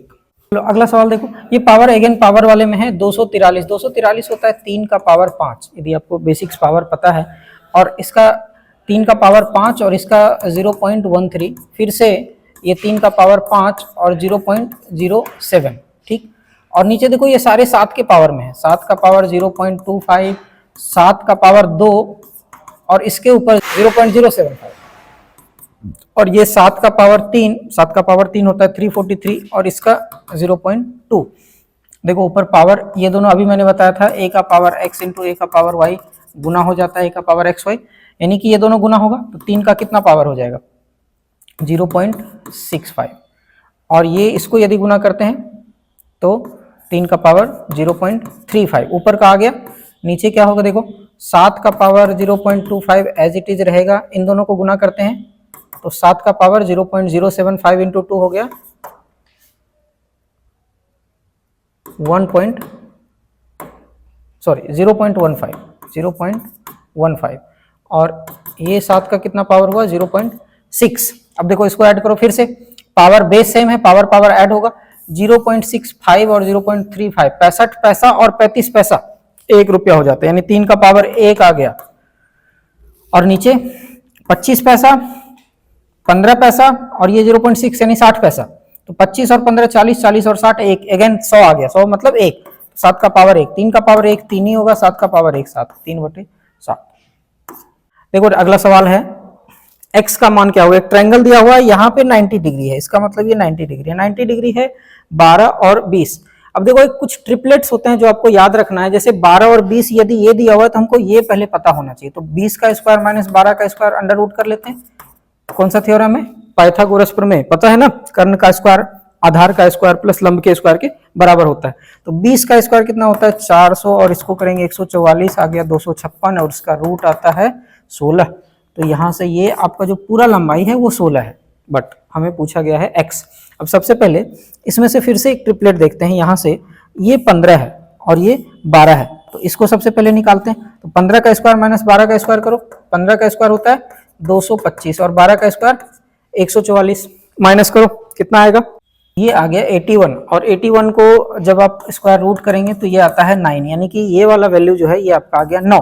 टोटल है 16 और इतना तक का वैल्यू 9, तो 16 में से 9 को माइनस करेंगे तो कितना आएगा 7, आ गया आंसर। ABC का औसत आसान सवाल है, औसत में क्या करते हैं, a + b + c जो है औसत 3 से डिवाइड होगा, यानी कि 45 × 3 इनका एडिशन, a और b का 40 है तो a + b कितना हो गया 40 × 2 80, 45 × 3 कितना होगा 135, और b और c का औसत जो है वो है आपका 43 का डबल करेंगे तो 86। तो b का क्या होगा पूछा गया, देखो b 2 बार आया है, इसमें से ऐड करेंगे तो a + b + c + b, again 2 बार इन दोनों को ऐड करते हैं तो 86 और 80 को जोड़ेंगे 166, और एक बार ABC को माइनस कर देंगे इसमें से, तो 166 में से 135, तो जो b है वो बच जाएगा। 166 में से 135 को माइनस करो कितना आता है 31, आंसर आ गया। अगला सवाल फिर से शंकु, ये होता है शंकु, टेंट के कपड़े से बना है, लंब वृत्तीय शंकु के आकार में है, टेंट के आधार का जो व्यास है यानी कि ये वाला जो है ये है 42 मीटर, 42 मीटर आधार का व्यास, मतलब त्रिज्या कितनी होगी 21 और ऊंचाई कितनी है 28। इस टेंट को तैयार करने में न्यूनतम कपड़ा यानी कि ये जो इसके हाइट का लगा, इधर लगा स्लैंट हाइट, इसको बोलते हैं वक्र पृष्ठ क्षेत्रफल, जो कि होता है πr/l। L किसको बोलते हैं, ये वाला जो हाइट, ये वाला स्लैंट हाइट, ठीक। तो पाई हो गया 22/7, r हमको दिया हुआ है 21, लेकिन ये वाला नहीं पता, ये 28 तो ऊंचाई है और ये आधार की त्रिज्या है, तो क्या होता है ये फिर से ये समकोण त्रिभुज, और समकोण त्रिभुज में लगाते हैं पाइथागोरस थ्योरम। पाइथागोरस थ्योरम क्या बोलता है, √21 का स्क्वायर प्लस 28 का स्क्वायर। अब ये आपको सॉल्व करना है, 22/7 पाई की वैल्यू, r की वैल्यू 21 और 21 का स्क्वायर 28 का स्क्वायर, इसको निकालने के लिए हम कर रहे हैं अंडर रूट। जब इसको निकालेंगे तो कितना आएगा, ये आएगा 1225 यानी 35 आ जाता है, 22/7 × 21 × 35 आएगा, और इसको जब हम कट करके आंसर लाएंगे तो आपका आंसर हो जाएगा 2310 मीटर स्क्वायर, आपका आंसर है सी। अगला सवाल है 5.2 20 किलोग्राम का कितना परसेंट है, ये तो बहुत आसान सवाल है। 5.2 जो है 20 का कितना परसेंट है, 5/2/20 × 100 कर देंगे तो कितना आ गया 20 × 5 100, 5 × 5 25 और 2 × 5 10, यानी कि 25 और 1 आ गया 26%। ये साधारण सा सवाल था। चलो रीजनिंग आ गया, मानसिक योग्यता, इसमें ये आपको और तेजी से करना है, फास्ट है, थोड़ा सा दिमाग लगाओ आ जाएगा आंसर। पहला सवाल है 1 बजे और 2 बजे के बीच कब मिनट की सुई और घंटे की सुई एक सरल रेखा में, सरल रेखा मतलब क्या, स्ट्रेट लाइन, तो 1 और 2 घड़ी में 1 और 2 के बीच स्ट्रेट कब बनता है, ये वाला जो सिचुएशन बनता है, 1 यहाँ पे है और 2 यहाँ पे, लेकिन मिनट की सुई इधर आएगी, तो ये वाला लगभग आप देखो 1.5 से थोड़ा सा ज्यादा, 1:30 से थोड़ा सा ज्यादा, इसमें से कौन सा ऑप्शन दिख रहा है 1:38। इसका जो डिटेल्स है वो मैं क्लॉक के वीडियो में बताऊंगा। चलो अगला सवाल क्या है, वेन आरेख, वेन डायग्राम इसको बोलते हैं। वेन डायग्राम में आसान सा सवाल है, किसी यदि त्रिभुज गरीब को, वृत्त परिवार को और वर्ग जो है अमीर को दर्शाता है, तो छायांकित भाग यानी कि ये वाला जो शेडेड पार्ट है, ये देखो त्रिभुज और वृत्त का जो कॉमन पार्ट है वो दिख रहा है। त्रिभुज का पार्ट, त्रिभुज किसको दर्शाता है, गरीब को, और वृत्त परिवार को, तो क्या हो जाएगा ये वाला पार्ट गरीब परिवार। गरीब परिवार ऑप्शन में आपका ऑप्शन डी। त्रिभुजों की कुल संख्या कितनी है, गिनना है, इसमें साधारण सा, पहले सिंगल वाला गिनेंगे 1 2 3 4, ठीक, फिर क्या होगा 5 6 7 8, 8 तो ऐसे हो गए। उसके बाद ये वाला एक देखो ट्रायंगल, फिर एक ये वाला ट्रायंगल 9 10, फिर ये हो गया 11 और ये हो गया 12, और दिख रहा है, और कोई कॉम्बिनेशन नहीं बन रहा है। 12 ट्रायंगल आगे आंसर। देखो अगला सवाल है, प्रश्नवाचक चिन्ह के स्थान पर कौन सा अक्षर आएगा? अक्षर, ये अल्फाबेट सीरीज है, आपको सबसे पहले इसको याद करना है। ये ए से लेके एम से लेके जेड तक, यानी ए पहला लेटर, बी दूसरा, सी तीसरा, एम 13वां, एन 14वां, ऐसे करके जेड 26वां। ये सीरीज याद करना है। ये सीरीज मैं ऐसा इसलिए बोल रहा हूँ क्योंकि इसके अपोजिट में जेड आता है, तो ये इस तरीके से आपको याद रखना है। ए का अपोजिट जेड, एम का अपोजिट एन, बी का अपोजिट यहाँ पे वाई आएगा, इस तरीके से।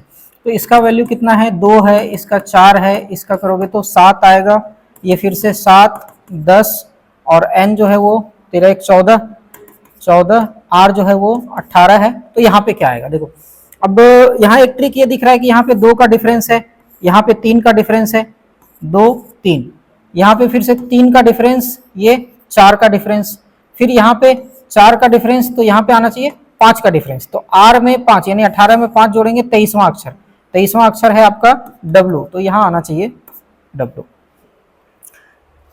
पासा वाला क्वेश्चन है नेक्स्ट कि 4 के विपरीत फलक पर कौन सा अंक आएगा? देखो 4 हमें कहाँ पे दिख रहा है?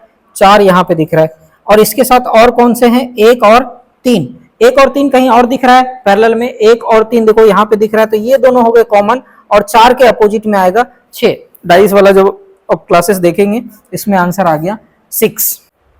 श्रेणी देखो ये सीरीज है, सीरीज में अलग अलग तरीके से, इसमें तो पहले ऐड करके देखते हैं। 3 का अंतर है, फिर 5 का अंतर है, फिर 7 का अंतर है, 9, ये तो आसान सीरीज है। चलो 11, तो अगला क्या आना चाहिए? 13। 41 में 13 ऐड करेंगे, क्या हो गया? 54 हो गया। डॉक्टर, इंजीनियर और एडमिनिस्ट्रेटर के संबंध को दर्शाता है कौन सा? देखो डॉक्टर अलग है, इंजीनियर अलग है, एडमिनिस्ट्रेटर अलग है, लेकिन एडमिनिस्ट्रेटर जो है, जो मैनेजमेंट देखता है, वो डॉक्टर और इंजीनियर के बीच कॉमन भी हो सकता है।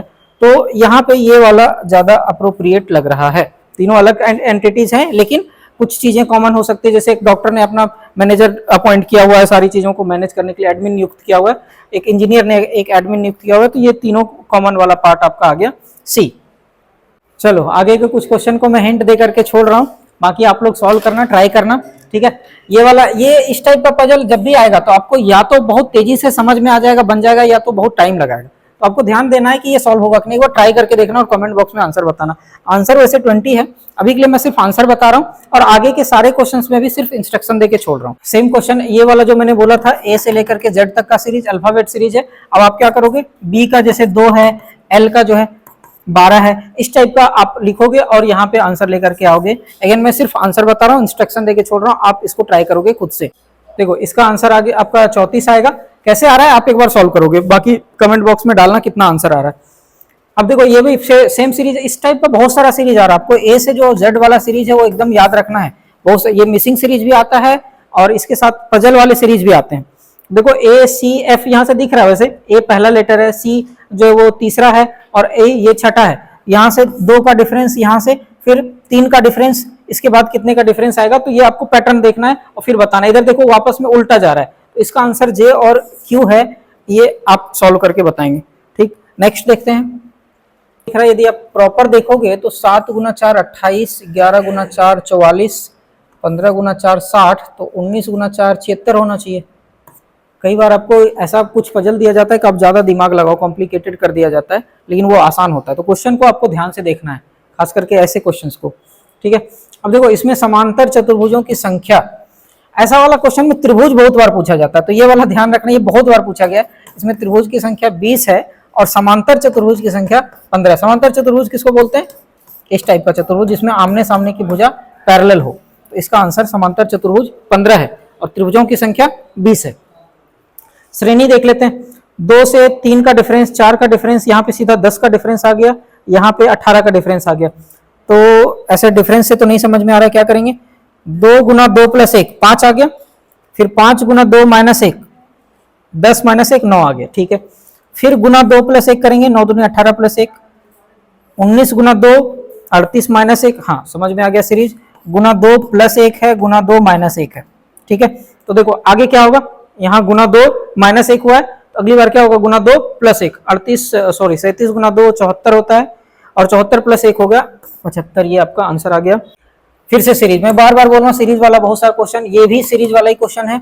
इन दोनों का आंसर देके मैं छोड़ रहा हूँ। ये इसका आंसर ए है और इसका भी आंसर ए है। देखो ध्यान देना, ये यहाँ पे दोनों पैरेलल है, दोनों यहाँ तक बराबर है। आपको बस ये तीसरा वाला पैटर्न को चेक करना है, FMQ, FMP, FMO, सिर्फ तीसरा पैटर्न चेक करना है, तो आपको बाकी तीनों में तो सेम आएगा, पहला और दूसरा को चेक करने का कोई मतलब नहीं निकलेगा, ठीक है। तो तीसरा पैटर्न चेक करके फिर आप डायरेक्ट आंसर पे पहुंच सकते हो। अगेन इसमें भी जाएंगे तो देखो पहला वाला सबका सेम है, तो पहला पैटर्न चेक करने की जरूरत ही नहीं है, आप सेकंड और थर्ड चेक करेंगे तभी आपको डिफरेंस पता चलेगा। तो इसका आंसर ए है और इसका भी आंसर ए है। आप ऑप्शन में एक हम लोग ना अल्फाबेट सीरीज का एक अलग से क्लास कर लेंगे, उसमें मैं सारे क्वेश्चंस को एक साथ असेंबल करके बता दूंगा, और एक पजल वाला क्लासेस कर लेंगे अपन, जो टेबल वाला मिसिंग नंबर आता है, मिसिंग सीरीज आता है, तो वो प्रॉपर छोटे छोटे क्लासेस जैसे जैसे आपका एग्जाम आते जाएगा वैसे वैसे और क्वेश्चंस को हम इंक्लूड करते जाएंगे। ये जो प्रीवियस ईयर का था, आपके रेफरेंस के लिए किस टाइप का क्वेश्चन आता है उसको आपको देखना है। और फॉर्चुनेटली सारे क्वेश्चंस मेरे ख्याल से सारे ऑप्शंस आ रहे थे, कई बार ऑप्शन भी गलत आता है, कई बार ऑप्शन दिया ही नहीं रहता है, वो ऑप्शन अलग रहता है, क्वेश्चन ही गलत रहता है, डेटा गलत रहता है। और एसएससी वगैरह में तो डेटा गलत डेटा के लिए भी आपको चार्जेस देना पड़ता है, आपको 100 रुपया देना पड़ता है क्वेश्चन को वो करने के लिए, रिव्यू करवाने के लिए। हम लोग जब इंजीनियरिंग में थे तो जब कोई फेल हो जाता था ना तो उसको रिवैल्यूएशन के लिए डाला जाता था, तो रिवेल के लिए वो 400 रुपये लेते थे और उसके बाद बोलते थे तुम फिर से फेल हो, और फिर से री रिवैल्यूएशन के लिए डाला जाता था, उसमें 1500 रुपये लेते थे और मैक्सिमम डाल के पास हो जाते थे। अब ये वही सिचुएशन हो गया कि तुम मतलब 400 रुपया दे करके फेल हो और फिर 1500 रुपया दे दिए तो पास हो गए। फॉर्चुनेटली आपका सारा क्वेश्चन सही है यहाँ पे आंसर, तो कई बार ऐसा होता है कि आंसर गलत होते हैं, आपको ऐसे क्वेश्चन को भी टिक करना है क्योंकि वो क्वेश्चन इवेल्युएट होता है।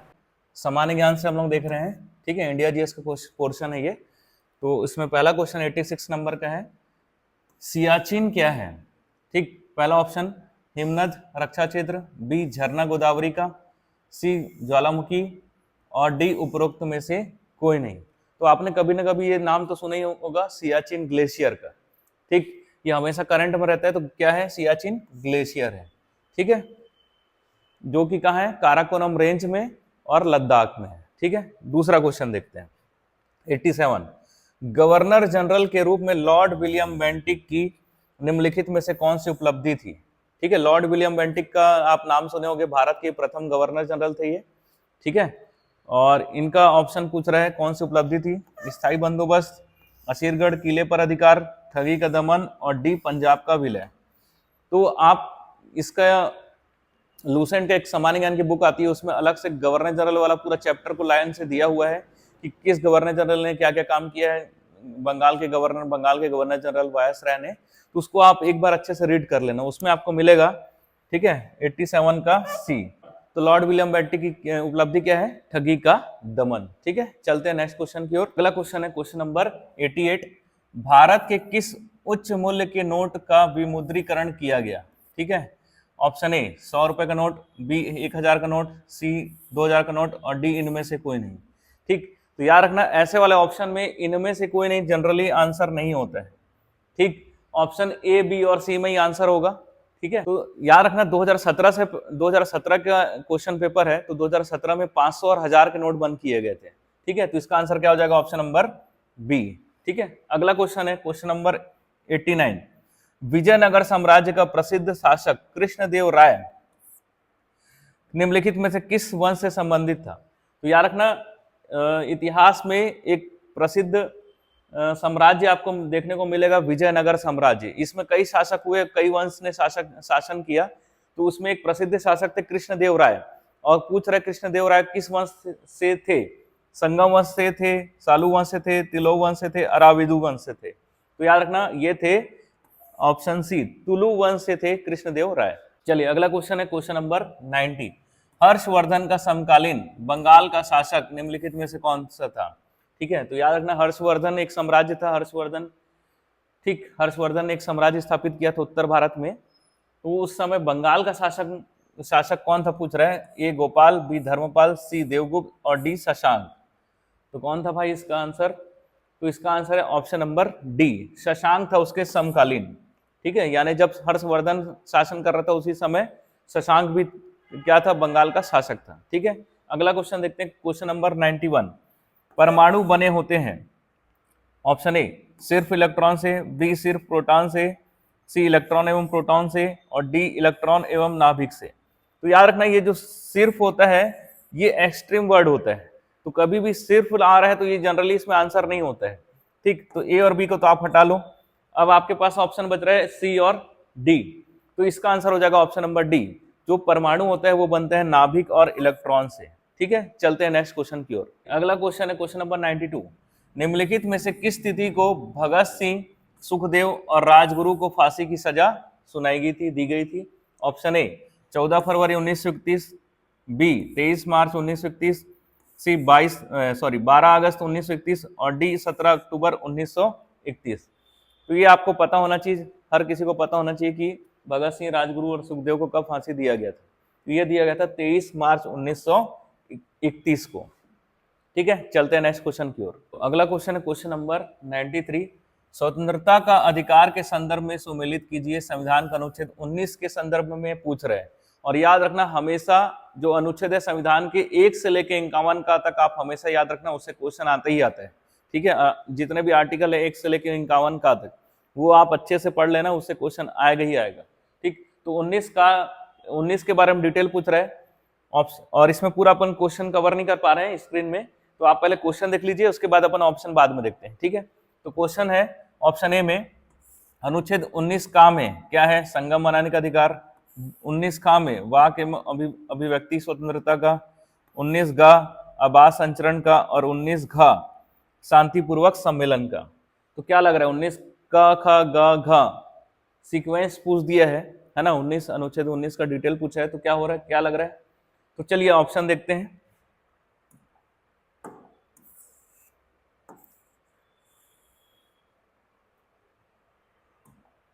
ठीक, तो ऑप्शन देखते हैं कि ए में पहला दूसरा तीसरा, पहला दूसरा पहला दूसरा। ठीक है, तो आपको इतना तो पता होगा 19 का में क्या है? वाक एवं अभिव्यक्ति की स्वतंत्रता। तो वाक एवं अभिव्यक्ति की स्वतंत्रता कहां पे? 19 का में क्या है? वाक एवं अभिव्यक्ति की स्वतंत्रता, यानी ए का दूसरा वाला जो ऑप्शन होगा उसी में आंसर होना चाहिए। ए का जो दूसरा पॉइंट होगा उसी से मिलता जुलता ऑप्शन होना चाहिए। चलिए ऑप्शन देखते हैं। तो पहला का दूसरा हो जाएगा, है ना? तो हम लोग क्या देख रहे हैं, ऑप्शन बी या डी में? तो पहला का दूसरा और बी का चौथा होगा। ठीक है, 19 का में क्या है? शांतिपूर्वक सम्मेलन का। ठीक, और सी का होगा पहला संगम एवं वो बनाने का अधिकार, और डी का ऑप्शन हो जाएगा ऑप्शन नंबर 3। 19 घा में क्या है? आवास संचरण का। तो इसका आंसर क्या हो जाएगा? ऑप्शन नंबर डी इसका आंसर होगा। ठीक है, चलते हैं नेक्स्ट क्वेश्चन की ओर। चलिए अगला क्वेश्चन है question number 94।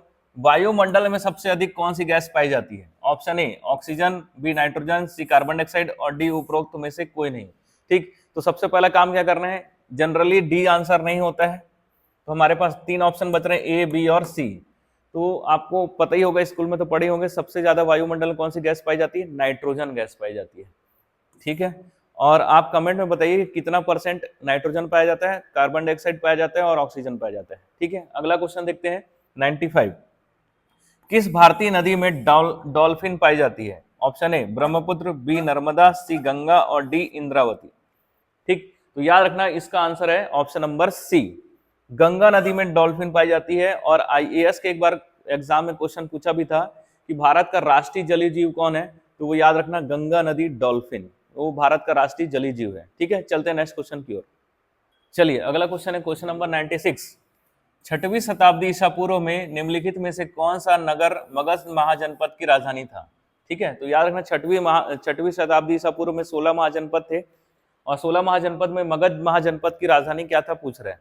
Option A Rajagriha, B Vaishali, C Pataliputra और डी चंपा। तो आप लोग ये तो काट लोगे, आके कंफ्यूज होगा ए या सी में। तो याद रखना पाटलिपुत्र बाद में राजधानी बना था, पहले शुरू में इसकी राजधानी थी राजगृह।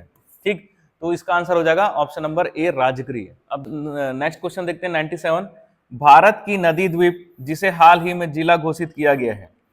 ऑप्शन ए निकोबार अंडमान एवं निकोबार, बी शिलोंग मेघालय में, सी कोकराझार असम में और डी माजुली असम में। ठीक, तो यहाँ पे आप एक ट्रिक लगा सकते हो, चिंकी मिंकी ट्रिक। ठीक, चिंकी मिंकी ट्रिक में क्या होता है, मिलते जुलते जो ऑप्शन होते हैं उसी में आंसर होता है। तो आप देखो मिलते जुलता क्या है, यहाँ भी असम दिए है, यहाँ भी असम दिए है, और बाकी जगह अलग अलग राज्य हैं, अलग अलग केंद्र शासित प्रदेश, यहाँ अलग राज्य, यहाँ अलग केंद्र शासित प्रदेश है। तो याद रखना, वैसे तो ये क्वेश्चन पता होना चाहिए कि भारत में मतलब विश्व का सबसे बड़ा नदी द्वीप जो है माजुली है। ठीक, और वो किस नदी पर है? वो है ब्रह्मपुत्र नदी पर, और कौन से राज्य में? वो है असम। ठीक, तो नदी द्वीप बोल रहा है तो चुपचाप आपको माजुली लगा देना चाहिए, ठीक है। तो वैसे तो सी और डी में ही आंसर होना था, वैसे इसका आंसर है माजुली, असम, ठीक है। चलते हैं नेक्स्ट क्वेश्चन की ओर। क्वेश्चन नंबर 98, भारत का सबसे दक्षिणी राज्य कौन सा है? ए केरल, बी कर्नाटक, सी तमिलनाडु एवं अंडमान एवं निकोबार। तो याद रखना यहाँ पे राज्य पूछा है, ना कि केंद्र शासित प्रदेश या दोनों भी नहीं पूछा है। तो राज्य पूछा तो चुपचाप हमको राज्य ही समझना है, अंडमान निकोबार को नहीं लेना है, ठीक। वैसे एकदम दक्षिण में देखो तो अंडमान निकोबार द्वीप समूह है, लेकिन राज्य पूछ रहा है इसलिए हम लोग अंडमान निकोबार द्वीप नहीं लेंगे, ठीक है। और कर्नाटक भी नहीं है, आप आके अटकोगे केरल या तमिलनाडु में। तो देख लो मैप कैसा है, ठीक। तो ये है केरल और ये है तमिलनाडु। तो तमिलनाडु वाला राज्य ये देखो आप यहां तक नीचे तक जाता है, इसका आंसर क्या हो जाएगा? ऑप्शन नंबर सी। केरल थोड़ा ऊपर में ही, तमिलनाडु नीचे तक लगता है, ठीक है। तो इसका आंसर क्या हो जाएगा? Option number C. चलते हैं नेक्स्ट क्वेश्चन की ओर। क्वेश्चन नंबर है 99, इसमें सही जोड़ी मिलाने वाला दिया हुआ है क्वेश्चन। एक साइड में दिया है सूची 1 में कांच के प्रकार और उसका अनुप्रयोग मतलब एप्लीकेशन, कहाँ उसका उपयोग होता है, ठीक है। तो ए में है बोरोसिलिकेट ग्लास, उसके सामने दिया हुआ है ओवन में कुचालक पदार्थ के लिए। बी है ग्लास उल, आंखों के पराबैंगनी किरणों को काटता है। सी लेमिनेटेड ग्लास, उष्मारोधी कांच। और D Crookes glass, bulletproof कांच बनाने के लिए उसका उपयोग होता है, ठीक। तो वीडियो पॉज करके आप इसको थोड़ा सोच लेना, मैं इसका डायरेक्ट आंसर बता देता हूं, ठीक है। इसका आप पहले ये देख लीजिए ऑप्शन, ठीक है। तो इसको आप वीडियो पॉज करके ठीक से देख लीजिएगा, बाकी इसका आंसर है ऑप्शन नंबर सी, ठीक है। ए का पहला, बी का ए का तीसरा, बी का पहला, सी का चौथा और डी का दूसरा, ठीक। इसको वीडियो पॉज करके आप मिला लेना, आपको समझ में आ जाएगा, ठीक है। चलते हैं नेक्स्ट क्वेश्चन की ओर। क्वेश्चन नंबर 100, केंद्रीय सांख्यिकी संगठन के अनुसार भारत में कृषि वृद्धि दर 2016-17 में क्या है, ठीक। तो देखिए आप, हम लोग क्वेश्चन पेपर क्यों देख रहे हैं, ये वाला डाटा तो पूछेगा नहीं क्योंकि अभी तो 2025 चल रहा है, लेकिन आपको समझ में आ रहा है क्वेश्चन किस टाइप से पूछता है, इसलिए हमको प्रीवियस ईयर क्वेश्चन पेपर को देखना पड़ता है, ठीक है। तो इस टाइप का क्वेश्चन पूछ सकते हैं। ऑप्शन ए 2.2%, बी 1.2%, सी 4.1% और डी इनमें से कोई नहीं। तो पहला ट्रिक तो आपको पता होगा कि सबसे पहले डी को हटा दो, जनरली आंसर नहीं होता है। अब बचा एबीसी, एबीसी में क्या आंसर होगा? तो इसका आंसर है ऑप्शन नंबर सी, 4.1% इसका आंसर है, ठीक। चलते हैं, अगला क्वेश्चन है 101, यदि स्पीकर और डिप्टी स्पीकर का पद रिक्त है तो लोकसभा की बैठकों की अध्यक्षता कौन करेगा? ऑप्शन ए लोकसभा द्वारा निर्वाचित सदस्य, बी एक सदस्य जो पीठासीन अधिकारियों की सूची में तीसरे क्रम पर है, सी राष्ट्रपति द्वारा नियुक्त एक सदस्य और डी एक व्यक्ति जिसे मंत्रिमंडल के परामर्श पर राष्ट्रपति नियुक्त करे, ठीक। तो सबसे पहले आपको क्वेश्चन समझ में आ रहा है तो अच्छी बात है, और नहीं आ रहा है तो आपको यहाँ पे, ये वैसे तो बेसिक क्वेश्चन ही आपको पता होना चाहिए, है ना। और क्वेश्चन के बारे में अगर आपको नॉलेज नहीं है तो यहाँ पे आप अगर ध्यान से ऑप्शन को पढ़ोगे तो सी और डी जो ऑप्शन है वो मिलते जुलते ऑप्शन है। तो इसमें आप चिंकी मिंकी ट्रिक लगा सकते हो, क्योंकि देखो दोनों में लिखा क्या है? राष्ट्रपति द्वारा नियुक्त। किसके द्वारा? राष्ट्रपति द्वारा नियुक्त, और बाकी अलग अलग है, यानी कि ए और बी तो आंसर नहीं होगा, क्योंकि बी और सी में, ए और बी में आंसर नहीं होगा। सी और डी में आंसर क्यों हो सकता है? क्योंकि दोनों में राष्ट्रपति द्वारा नियुक्त दिया हुआ है। तो यहाँ पे आपको कौन सा ट्रिक लगाना है? चिंकी मिंकी ट्रिक, मिलता जुलता ऑप्शन में ही आंसर होता है। तो वैसे इसका आंसर है ऑप्शन नंबर सी, ठीक। तो रिक्त मतलब खाली है, पद रिक्त है, अब्सेंट नहीं है, उन लोगों अनुपस्थित नहीं है, पद ही रिक्त हो चुका है। तो जब पद रिक्त होगा तो राष्ट्रपति जिसको नियुक्त करेगा वही लोकसभा की अध्यक्षता करेगा, ठीक है, ऐसा प्रावधान है। चलते हैं नेक्स्ट क्वेश्चन की ओर। चलिए अगला क्वेश्चन देखते हैं, क्वेश्चन नंबर 102, अनुच्छेद 80 के अनुसार राष्ट्रपति राज्यसभा में 12 सदस्यों को नामांकित करते हैं, उन व्यक्तियों को किस क्षेत्र में विशेष ज्ञान या व्यवहारिक अनुभव होता है, ठीक है। तो आपको तो पता ही होगा राज्यसभा में राष्ट्रपति 12 सदस्यों को मनोनीत करता है, जिसे विज्ञान, साहित्य, कला और समाज सेवा का व्यवहारिक अनुभव होना चाहिए। तो देखो यहाँ पे हुआ यह है कि साहित्य भी दे दिया, विज्ञान भी दे दिया, कला एवं समाज सेवा भी दे दिया है, ठीक। और पूछ रहा है किसको सही लेना है, तो ये तो सभी सही है, तो सभी सही है तो सभी आंसर तो हो नहीं सकता, कोई एक ही आंसर होगा, इसलिए व्यापम ने इस क्वेश्चन को विलोपित कर दिया है। तो ये 102 नंबर जो क्वेश्चन है वो क्या हो गया है? विलोपित, ठीक है। अगला क्वेश्चन देखते हैं 103, राज्य विधानसभा में अनुदान की मांग कौन करता है, ठीक। ऑप्शन ए मंत्रिमंडल, बी राज्यपाल, सी मुख्यमंत्री और डी वित्त मंत्री, ठीक।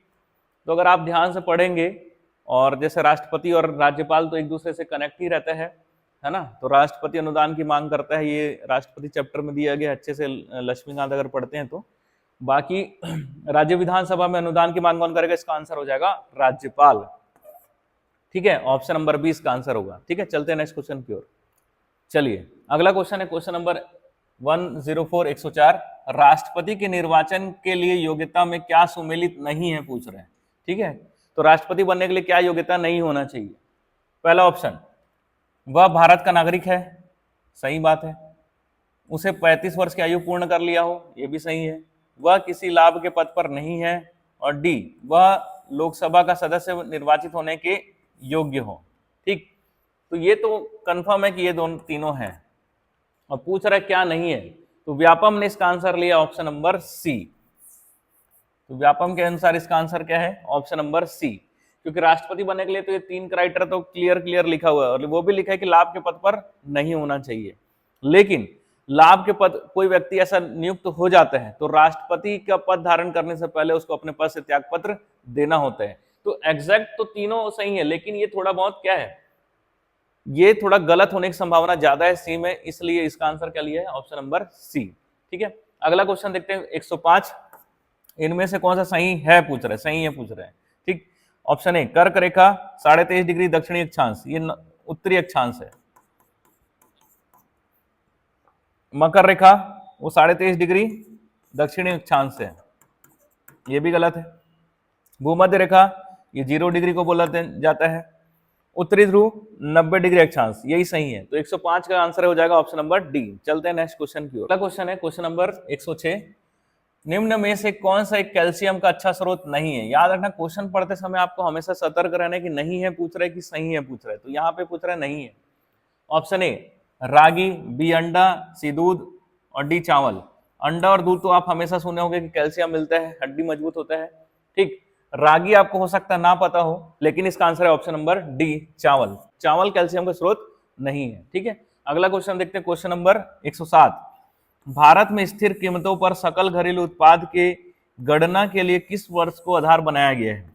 ठीक है, तो मोदी जी जब आए तो इसको आधार वर्ष को चेंज किया गया, 2004-5 था पहले, उसको बदल के 2011-12 किया गया। तो पहले जो था वो 2004-5 था, लेकिन अब उसको बदल दिया गया किसमें, 2011-12 में। मान लो आपको ये आंसर नहीं पता है, तो ट्रिक लगा के हम लोग देखते हैं कि भाई देखो इनमें से कोई नहीं तो आंसर नहीं होता है। ठीक है, इनमें से कोई नहीं जनरली आंसर नहीं होता, तो हमारे पास क्या क्या बच रहा है, ए बी और सी ऑप्शन बच रहे हैं। ए बी और सी ऑप्शन बच रहे हैं। अब इसमें देखो मिलते जुलते ऑप्शन क्या है, 2010-11 और 11-12 और 4-5 एकदम अलग है। यानी कि यहाँ पे आप चिंकी मिंकी ट्रिक लगा सकते हो, या तो आंसर ए होना चाहिए या तो बी होना चाहिए। अगर नहीं मालूम है तब, ठीक है, तब की कंडीशन में या तो आपको ए मार के आना है या तो बी मार के आना है। ठीक, तो दोनों में से कोई एक मार के आओगे तो कोई ना कोई तो संभावना, सही होने की संभावना 50% तो बढ़ गई है। वैसे इसका आंसर है ऑप्शन नंबर बी। ठीक है, चलते हैं नेक्स्ट क्वेश्चन की ओर। चलिए अगला क्वेश्चन देखते हैं क्वेश्चन नंबर 108, कौन सी नदी सुमेलित नहीं है पूछ रहे हैं। ठीक, अमेजन ब्राजील में, बिल्कुल सही। यांग टी सी क्यांग, नाम से ही आपको लग रहा है चीन होना चाहिए, नहीं भी पता है तो नाम तो लग रहा है चीन के हिसाब से। नील नदी मिस्र, सही है। मिसिसिपी ऑस्ट्रेलिया, ये गलत है। ठीक है, और क्या सही नहीं पूछ रहा है, तो यही सही नहीं है। कौन सा, ऑप्शन नंबर डी, इसका आंसर हो जाएगा option number D. Mississippi USA में है, अमेरिका में है। ठीक है, चलिए अगला क्वेश्चन है क्वेश्चन नंबर 109 109, आजाद हिंद फौज के विरुद्ध लाल किला मुकदमे में निम्नलिखित में से किसके विरुद्ध आरोप नहीं लगाया गया था पूछ रहे हैं। ठीक, ये क्वेश्चन आईएएस में पूछा भी है, आईएएस के एग्जाम में भी पूछा, तीनों का नाम देके पूछा था। तो याद रखना ये तीनों के खिलाफ जो है मुकदमा चलाया गया था, ये तीनों के खिलाफ, कैप्टन सहगल, लेफ्टिनेंट ढिल्लो और कर्नल शाहनवाज। आईएएस के एग्जाम में ये तीनों का नाम दिया था और पूछा था किससे संबंधित है, तो उसमें ऑप्शन में एक था आजाद हिंद फौज, तो वही आंसर था। उसी को ये व्यापम में पूछ दिया, व्यापम एग्जाम में। इसका आंसर हो जाएगा option A, captain Mohan Singh के खिलाफ मुकदमा नहीं चलाया गया था। ठीक है, चलते हैं नेक्स्ट क्वेश्चन की ओर। चलिए अगला क्वेश्चन है क्वेश्चन नंबर 110, रक्त ग्लूकोज स्तर को सामान्यतः व्यक्त किया जाता है। ऑप्शन ए पारे का मिलीलीटर के पदों में, मिलीग्राम प्रति डेसीलीटर में, पार्ट्स पर मिलियन में, ग्राम प्रति लीटर में। ठीक है, तो इसका आंसर आप डायरेक्ट याद रख लेना, ऑप्शन नंबर बी, मिलीग्राम प्रति डेसीलीटर में इसको व्यक्त किया जाता है। ठीक है, अगला क्वेश्चन देखते हैं क्वेश्चन नंबर 111, क्या सही नहीं है पूछ रहे, सही नहीं है पूछ रहे। ऑप्शन ए लोकसभा का सदस्य अस्थायी स्पीकर के समक्ष शपथ ले सकता है। बी, लोकसभा का सदस्य स्पीकर के समक्ष शपथ ले सकता है। सी, लोकसभा का सदस्य राष्ट्रपति के समक्ष शपथ ले सकता है। और डी, लोकसभा का सदस्य उपराष्ट्रपति के समक्ष शपथ ले सकता है। ठीक, तो याद रखना तीनों सही है, ए, बी और सी तीनों सही है। क्या गलत है? Option number D. ठीक है, तो लोकसभा का जो सदस्य है वो उपराष्ट्रपति के समक्ष शपथ क्यों लेगा? उपराष्ट्रपति राज्यसभा का सभापति होते हैं, तो वो राज्यसभा के सदस्यों को शपथ दिलाएगा। तो लोकसभा का कोई रोल नहीं है उपराष्ट्रपति के में, तो इसका आंसर क्या हो जाएगा? Option number D. चलिए अगला क्वेश्चन देखते हैं, क्वेश्चन नंबर 112। वर्ष 2011 की जनगणना में भारत की जनसंख्या घनत्व है, डेंसिटी पूछ रहा है, जनसंख्या घनत्व। ठीक, ऑप्शन ए 325 प्रति वर्ग किलोमीटर, बी 402 प्रति वर्ग किलोमीटर, सी 382 प्रति वर्ग किलोमीटर और डी उपरोक्त में से कोई नहीं। ठीक, तो जनसंख्या घनत्व क्या होता है कि 1 स्क्वायर किलोमीटर के अंतराल में अंदर में कितने व्यक्ति रहते हैं। ठीक, यानी 1 वर्ग किलोमीटर में आपको कितने व्यक्ति मिल सकते हैं। तो अब आपको पता है तो अच्छी बात है, नहीं पता है तो ट्रिक के माध्यम से हम पहुंचते हैं आंसर तक। तो सबसे पहले तो आपको ये हटा देना है, आप समझ चुके होंगे अब तक कि इनमें से कोई नहीं, जनरली इसमें आंसर नहीं होता है। तो हमारे पास 3 ऑप्शन बच रहे हैं, ए, बी और सी। अब आप देखो यहाँ पे भी 325 है, यहाँ पे भी 382 है, और ये थोड़ा अलग टाइप का ग्रुप है ना, ये तो डी तो हटा दिया है। तो यानी कि 300 वाला में आंसर होना चाहिए। ठीक है, या तो 325 आंसर होगा या तो 382 आंसर होगा। ये चिंकी में ट्रिक आप लगा सकते हो अगर नहीं पता है तो। बाकी ऐसे क्वेश्चन का आंसर तो आपको पता रहना चाहिए, नहीं पता है तो आप ट्रिक लगाना पड़ेगा हमको। ठीक, तो या तो आप ए मार के आना या तो सी मार के आना, और पता है तो सही आंसर तो आ ही जाएगा। तो इसका आंसर है ऑप्शन नंबर सी, 382 प्रति वर्ग किलोमीटर। यानी कि आप भारत में एवरेज निकाला गया है कि प्रति वर्ग किलोमीटर में अगर आप घूमोगे तो 382 लोग आपको मिल सकते हैं। ठीक है, चलते हैं नेक्स्ट क्वेश्चन की ओर। अगला क्वेश्चन है 113, प्रति व्यक्ति आय संबंधित है, इकोनॉमी का क्वेश्चन है। प्रति व्यक्ति सकल घरेलू उत्पाद से, प्रति व्यक्ति सकल राष्ट्रीय उत्पाद से, प्रति व्यक्ति विशुद्ध राष्ट्रीय आय, और इनमें से कोई नहीं। तो पहला ट्रिक क्या है, इसको हटा दो, इसमें आंसर नहीं होता, ऑप्शन नंबर डी में आंसर नहीं है। ठीक है, तो आप देख रहे होगे कितने क्वेश्चन में आप समझ सकते हो कि अगर आप एनालिसिस करोगे तो कितने क्वेश्चन सिर्फ 3 ऑप्शन वाले, क्योंकि डी तो वैसे ही हटा रहे हैं। ठीक है, तो ए, बी और सी। तो प्रति व्यक्ति आय का फॉर्मूला क्या होता है? प्रति व्यक्ति आय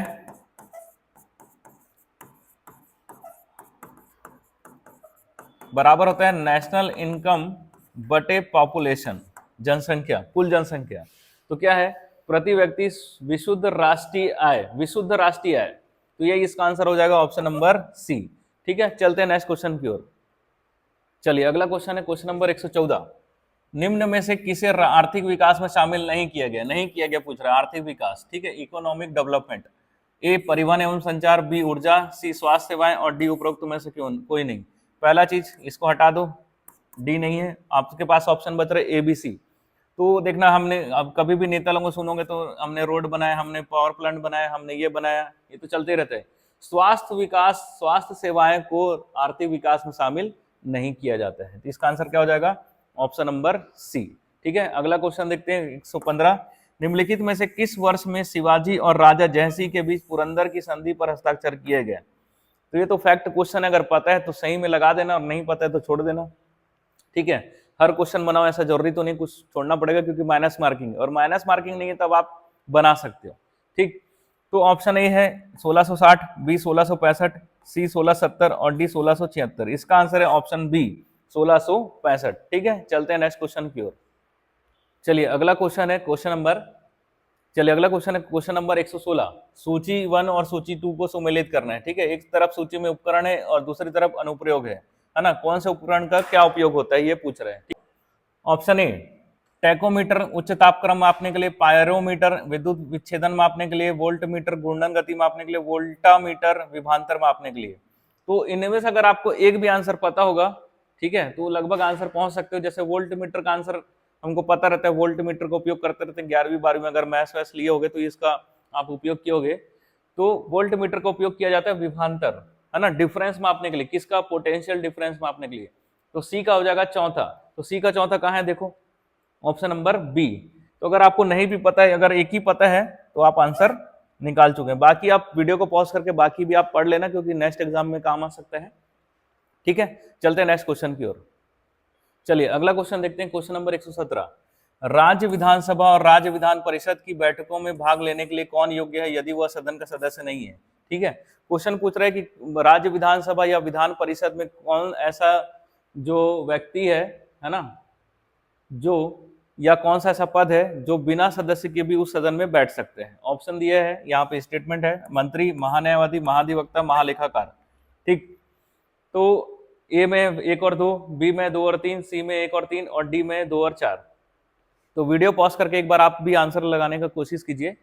याद रखना, महान्यायवादी को जबरदस्ती डाल दिया गया ताकि आप यहाँ कंफ्यूज हो जाओ, तो ये तो नहीं होगा। क्यों हो सकता है? क्योंकि महान्यायवादी के बारे में आप पढ़े हो, ये लोकसभा और राज्यसभा कार्रवाई में भाग ले सकता है, तो हो सकता है आप तो राज्य विधानसभा में भी घुसा दो इसको। ठीक है, तो राज्य विधानसभा में नहीं जाएगा, तो महान्यायवादी नहीं जाएगा, तो 2 2 हटा दो। कहाँ कहाँ 2 है? तो ये यहाँ पे भी 2 है, यहाँ पे भी 2 है, यहाँ पे भी 2 है। तो आंसर क्या बचा? मंत्री और महाधिवक्ता।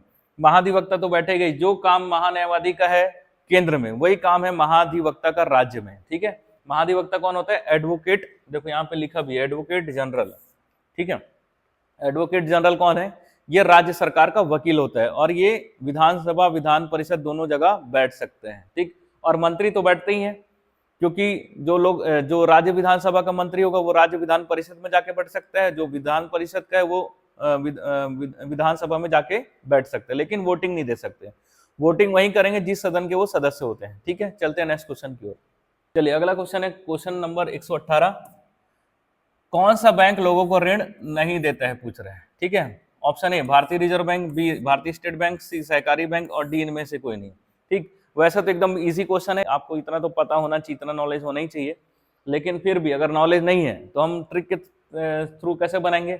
सबसे पहले आप इसको हटा दो, जनरली आंसर नहीं होता है, तो आपके पास क्या क्या ऑप्शन बचा? ए, बी और सी। अब देखो दोनों में मिलता जुलता ऑप्शन कौन सा दिख रहा है? भारतीय, भारतीय, यानी ये भी हटा दो, यानी आप संभावना क्या बढ़ गई है? ए और बी में ही, यानी आंसर ए या बी में, चिंकी मिकी ट्रिक के थ्रू। ठीक, अब देखोगे कि भाई भारतीय स्टेट बैंक, एसबीआई से आपके घर वाले कितना लोन लिए होंगे, कोई ना कोई लोन रहते हैं, घर लोन है ना, कार लोन, एजुकेशन लोन लेते ही रहते हैं, तो एसबीआई तो लोन देते ही, आप आसपास तो सुनते ही होंगे, लेकिन कभी नहीं सुने होंगे कि आरबीआई से लोन लिया। तो इसका आंसर क्या हो जाएगा? Option number A. ठीक है, चलते हैं नेक्स्ट क्वेश्चन की ओर। क्वेश्चन है क्वेश्चन नंबर 119।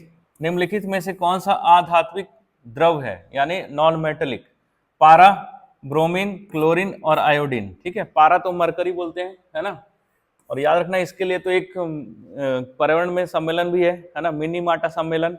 पारा के उपयोग को क्या करते जाना है? धीरे धीरे समाप्त करते जाना है। तो इसका आंसर हो जाएगा option number B, bromine. Bromine जो है वो आधात्विक द्रव है। ठीक है, चलते हैं नेक्स्ट क्वेश्चन की ओर। चलिए अगला क्वेश्चन है क्वेश्चन नंबर 120। एक पत्थर को इमारत के छत से जमीन तक गिरने में 4 सेकंड का समय लगता है, तो इमारत की ऊंचाई क्या है, पूछ रहे हैं। ठीक है, option A 9.8, B 19.6 metre, C 39.2 metre और डी 78.4 मीटर। ठीक है, तो इसका एक फॉर्मूला है, हाइट निकालना है, तो हाइट बराबर half G T square. T मतलब सेकंड और जी मतलब गुरुत्वीय त्वरण। ठीक, तो हाफ गुरुत्वीय त्वरण कितना होता है? 9.8 और टी दिया है 4 सेकंड, समय दिया ना 4 सेकंड, तो 4 का स्क्वायर। ठीक, तो हाफ इंटू 9.8 और 4 का स्क्वायर करोगे तो क्या आ जाएगा? 16, और 2 से ये कट जाएगा, 2 एक कम 2 8 16, तो 9.8 इंटू 8 करोगे तो आपका आ जाएगा आंसर 78.4। ठीक, इसका आंसर हो जाएगा ऑप्शन नंबर डी। ठीक है, चलते हैं नेक्स्ट क्वेश्चन की ओर। चलिए अब अगला पोर्शन जो है हमारा समसामयिक घटनाक्रम का है, जिसको हम बोलते हैं करंट अफेयर्स। ठीक है, तो करंट अफेयर्स देखेंगे हम लोग, इसमें लगभग 15 क्वेश्चन करंट अफेयर के आए हैं, और इसमें मैं आपको बताऊंगा कि कैसे कॉमन सेंस से हम बहुत सारे क्वेश्चन को कवर कर लेंगे। ठीक है, उसका आंसर तक हम लोग पहुंच जाएंगे। ठीक, इसको आप ध्यान से देखना, आपको समझ में आ गया कैसे हमको आंसर निकालना रहता है।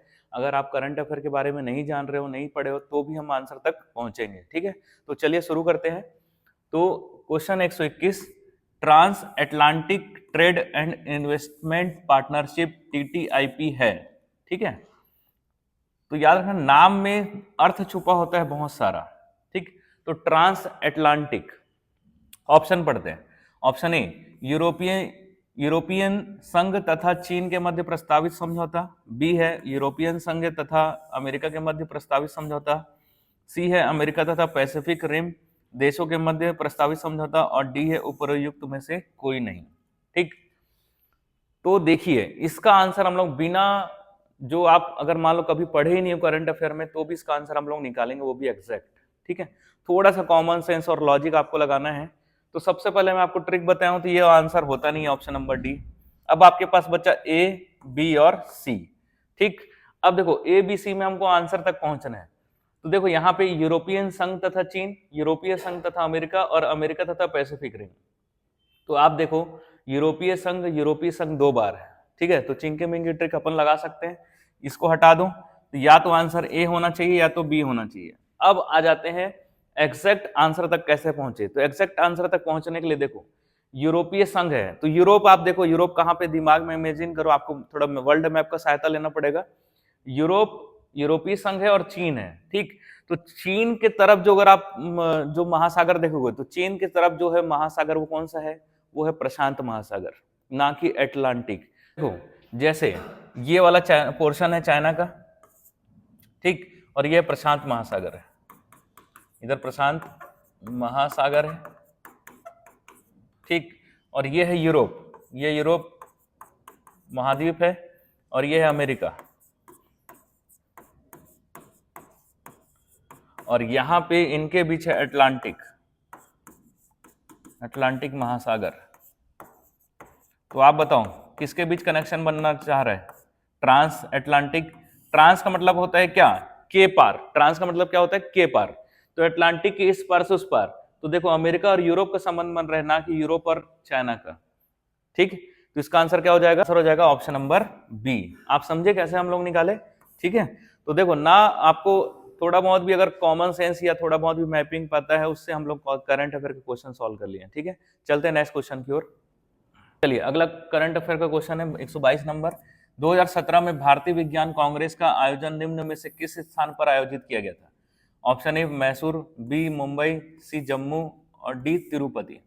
ठीक, तो अगर ये आप पढ़े होगे तो ही आंसर लगा पाओगे, और नहीं पढ़े हो तो आंसर तक पहुंचने का थोड़ा संभावना दिख रहा है हमको, है ना। आपको यही चीज ढूंढना है एग्जाम में। ठीक, तो संभावना कैसे देखेंगे, अब आप बोलोगे हम तो पढ़े नहीं तो आंसर कैसे निकालेंगे, तो कई लोग इसको छोड़ के आ जाएंगे, लेकिन कुछ लोग इसमें कॉमन सेंस लॉजिक लगाएंगे तो उनका आंसर तक पहुंच सकते हैं। कैसे पहुंचेंगे, देखो अब आप देखो, मुंबई जो है ये पश्चिम भारत का क्षेत्र है, Jammu north India, Tirupati south, और मैसूर भी साउथ।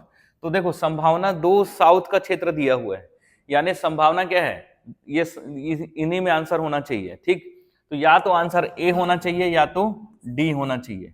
तो अब आप कम से कम बी और सी तो नहीं मारोगे, अगर तुक्का मारने वाले थे तो बी और सी छोड़ देना, कम से कम मारना होगा तो ए या डी में मार के आना। ठीक है, तो कम से कम आपका सही होने का चांस 50% बढ़ गया है। वैसे इसका आंसर है ऑप्शन नंबर डी, तिरुपति। ठीक है, चलो अगला क्वेश्चन देखते हैं। क्वेश्चन है question number 123, heart of Asia के मंत्रियों के सम्मेलन के संबंध में को सुमेलित कीजिए। ठीक है, पूछ रहा है हार्ट ऑफ एशिया का जो सम्मेलन हुआ था, प्रथम सम्मेलन कहाँ हुआ, चतुर्थ कहाँ हुआ, पंचम कहाँ हुआ, षष्ठम कहाँ हुआ।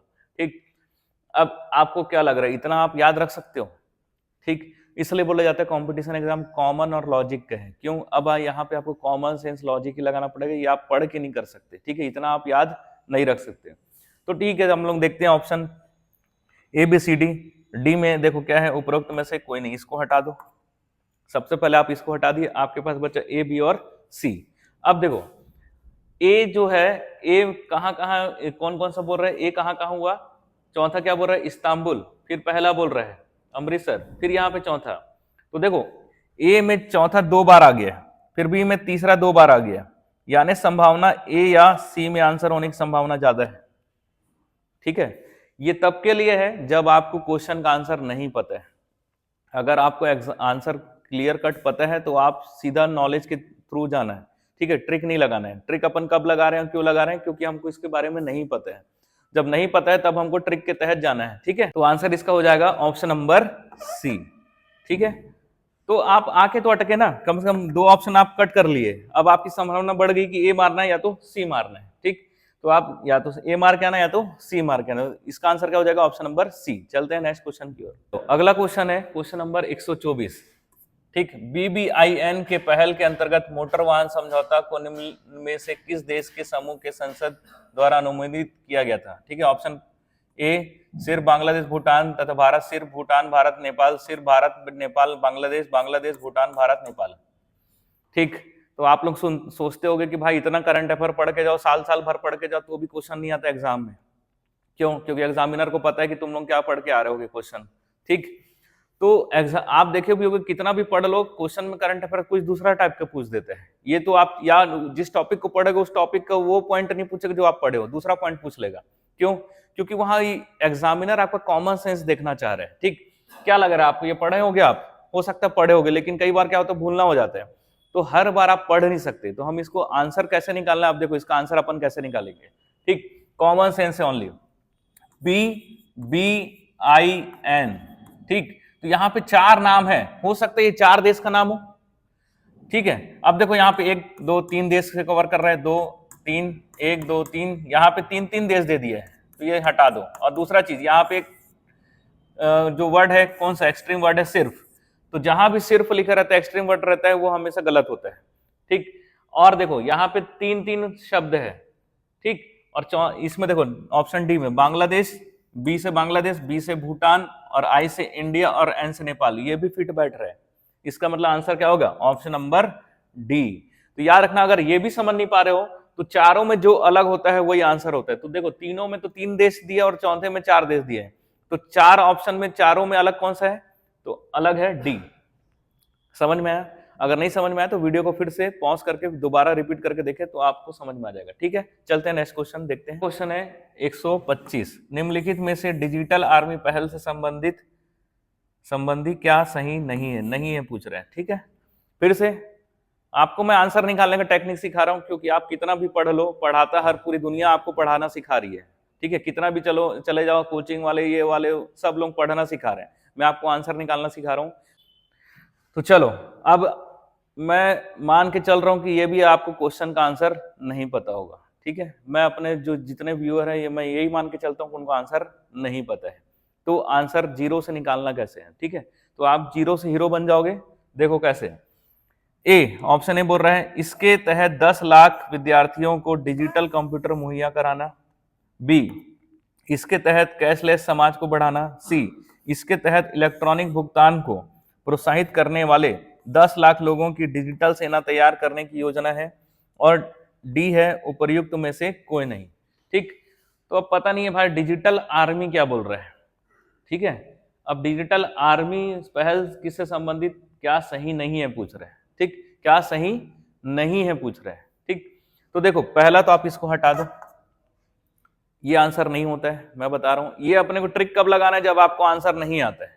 आता है तो सीधा आपको आंसर लगा लेना, और नहीं आ रहा है तब प्रोसेस ये है। ठीक, डी हटा दिए, अपने पास बचा ए बी और सी।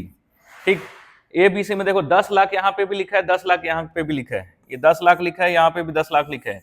तो अब कौन सा दूसरा ट्रिक लगाना है, चिंकी मिंकी ट्रिक, यानी कि आंसर ए या सी में है, इसको हटा दो, बी हट गया।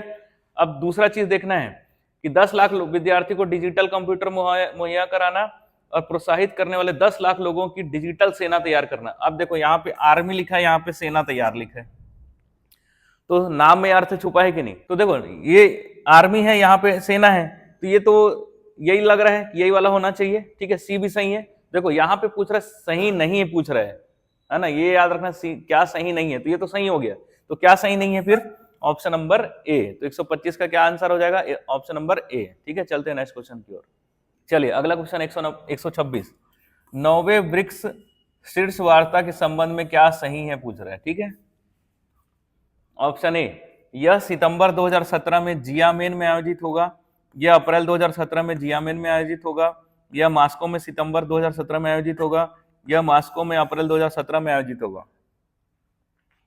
ठीक, तो हड़बड़ी में आप यहाँ पे चिंकी मिंकी ट्रिक लगाने मत बैठ जाना। क्यों, अब आप बोलोगे देखो यहाँ पे भी जियामेन है, यहाँ पे भी जियामेन है, तो या तो आंसर ए या बी होगा। लेकिन आगे देखो यहाँ पे भी मास्को है, यहाँ पे भी मास्को है, तो चारों जगह कॉमन है, यानी कि यहाँ पे आपको चिंकी मिंकी ट्रिक नहीं लगाना है। अब ये वाला क्वेश्चन में आपको अगर सही आंसर पता है तो ही मारना, और नहीं पता है तो क्वेश्चन छोड़ के आ जाना, क्योंकि अगर नहीं पता है तो ये आपका आंसर गलत हो सकता है। ठीक है, तो पूरा का पूरा 150 में 150 बनाने का प्रयास तो अपने करना है, लेकिन जिसमें हमको चारों ऑप्शन में डाउट है तो उसको छोड़ देना है, वो गलत होने की संभावना उसमें बहुत ज्यादा बढ़ जाती है। ठीक है। तो कुछ क्वेश्चन छोड़ने के भी रहते हैं, अगर माइनस मार्किंग है तो, नहीं है तो पूरा तो बना के ही आना है, ठीक। तो वैसे इसका आंसर होगा ऑप्शन नंबर ए। तो ये आपको पता रहेगा तभी आप इसको बना पाएंगे, ठीक है। चलते हैं नेक्स्ट क्वेश्चन की ओर। क्वेश्चन है अगला 127, पहला भारतीय कौशल संस्थान कहाँ उद्घाटित किया गया? ए कानपुर, बी वाराणसी, सी चंडीगढ़, डी दिल्ली, ठीक। अब आप बोलोगे पता ही नहीं है कहाँ है, फिर से कॉमन सेंस लगाना है। देखो ये दो राज्य दो दिए हैं, ये हैं उत्तर प्रदेश से और बाकी अलग अलग जगह के हैं, ठीक। यानी कि आंसर संभावना बढ़ गई है कहां से होने की, या तो ए या तो बी। अब इतना तो आपको समझ में आ गया कि सी और डी में तुक्का नहीं मारना है, या तो आप ए मार के आना या तो बी मार के आना, ठीक। यहाँ पे अगर आपको पता है तो डायरेक्ट आंसर लगा देना, नहीं पता है तो या तो ए मारना पड़ेगा या बी। इसका आंसर वैसे ऑप्शन नंबर ए कानपुर, ठीक है। अगला क्वेश्चन देखते हैं। चलिए अगला क्वेश्चन है 128, वर्ष 2016 का साहित्य नोबेल पुरस्कार किसे प्राप्त हुआ? तो अभी भी आप देखोगे नोबेल पुरस्कार की घोषणा हो गई है ना, और एग्जाम दिसंबर में। तो आप नोबेल प्राइज से जितना जितना फील्ड में दिया जाता है सबको आप अच्छे से याद करके चले जाना, उससे क्वेश्चन डेफिनेटली पूछता है नोबेल प्राइज से, ठीक है। तो ये देखो यहाँ पे पूछा भी है। अब फिर आंसर निकालना ट्राई करते हैं। ए बोल रहा है किसको नोबेल प्राइज किसका, साहित्य का। ए है स्वेतलाना एलेक्सीएविच, बी है बॉब डायलन, सी है नागुची वा थियांगवो और डी है उपर्युक्त में से कोई नहीं। तो कम से कम एक ऑप्शन तो आप हटा लोगे, डी। ए बी और सी में ही आंसर है। अब आपको यहाँ पे अगर पता है तो आंसर लगा देना, नहीं पता है तो मारना पड़ेगा। आप अगर क्वेश्चन सॉल्व करना ही है तो ए बी सी में ही मारना, ठीक। और छोड़ना चाहते हो तो छोड़ सकते हो इसको, ठीक है। वैसे इसका आंसर है option number B, Bob Dylan इसका आंसर है, ठीक है। साहित्य का नोबेल प्राइज 2016 में इनको मिला था, ठीक है। चलते हैं नेक्स्ट क्वेश्चन की ओर। क्वेश्चन 129, दादा साहेब फाल्के पुरस्कार 63वें राष्ट्रीय फिल्म पुरस्कार समारोह किसे दिया गया? ए शशि कपूर, बी गुलजार, सी मनोज कुमार और डी राजेश खन्ना, ठीक। तो ये वाला क्वेश्चन में आप कॉमन सेंस नहीं लगा पाओगे, है ना। इसमें आपको डायरेक्ट अगर आंसर पता है तो ही आप लगा पाओगे, नहीं पता है अगर डाउट लग रहा है तो आपको क्या करना है, इस क्वेश्चन को छोड़ देना है। और दूसरा चीज, आपको इस टाइप का क्वेश्चन जैसे आता है ये फैक्ट वाला डायरेक्ट क्वेश्चन, तो आपको अगर सिंपल सॉल्व करने का सही तरीका ये है कि सबसे पहले जैसे एग्जाम में क्वेश्चन आता है ये चारों ऑप्शन में आप हाथ रख लिया करो। इस टाइप के डायरेक्ट जो आंसर रहते हैं ना फैक्ट वाले, उसमें आप पहले ऑप्शन में हाथ रख लिया करो और क्वेश्चन को पढ़ा करो, ठीक। क्वेश्चन को पढ़ने के बाद डायरेक्ट अंदर से जो नाम आवाज आ रहा है वही आंसर होगा। फिर उसके बाद आप हाथ हटा के देखो कि वो नाम वहां पे दिख रहा है कि नहीं ऑप्शन में। अगर वो नाम ऑप्शन में दिख रहा है तो आप चुपचाप उसी को आंसर लगा देना, और वो नाम नहीं दिख रहा तो आप छोड़ देना, ठीक है। क्या समझे? सबसे पहले जैसे इस टाइप का क्वेश्चन आते हैं तो उसमें ऑप्शन में हाथ रख देना है, सिर्फ क्वेश्चन को पढ़ना है, ऑप्शन नहीं देखना है, ठीक। क्वेश्चन पढ़ने के बाद सबसे पहले जो आपके दिमाग में नाम आएगा वही आंसर रहता है। ऑप्शन हाथ हटा के देखो ऑप्शन में वो नाम दिख रहा है कि नहीं, नहीं दिख रहा है तो आप वो क्वेश्चन को छोड़ देना, और दिख रहा है तो वो वही ऑप्शन को मारना। ये ऐसा करने क्यों बोल रहा हूं, क्योंकि कई बार होता है कि आपको आंसर पता होगा कि मनोज कुमार है, लेकिन आप यहाँ ऑप्शन देख देख के क्वेश्चन सॉल्व कर रहे हो, फिर आपको डाउट हो रहा है कि गुलजार है कि नहीं है, गुलजार तो नहीं होगा, कहीं मनोज कुमार तो नहीं होगा, तो ऐसे कंफ्यूजन में आप गुलजार मार के आ जाओगे, समझ रहे हो।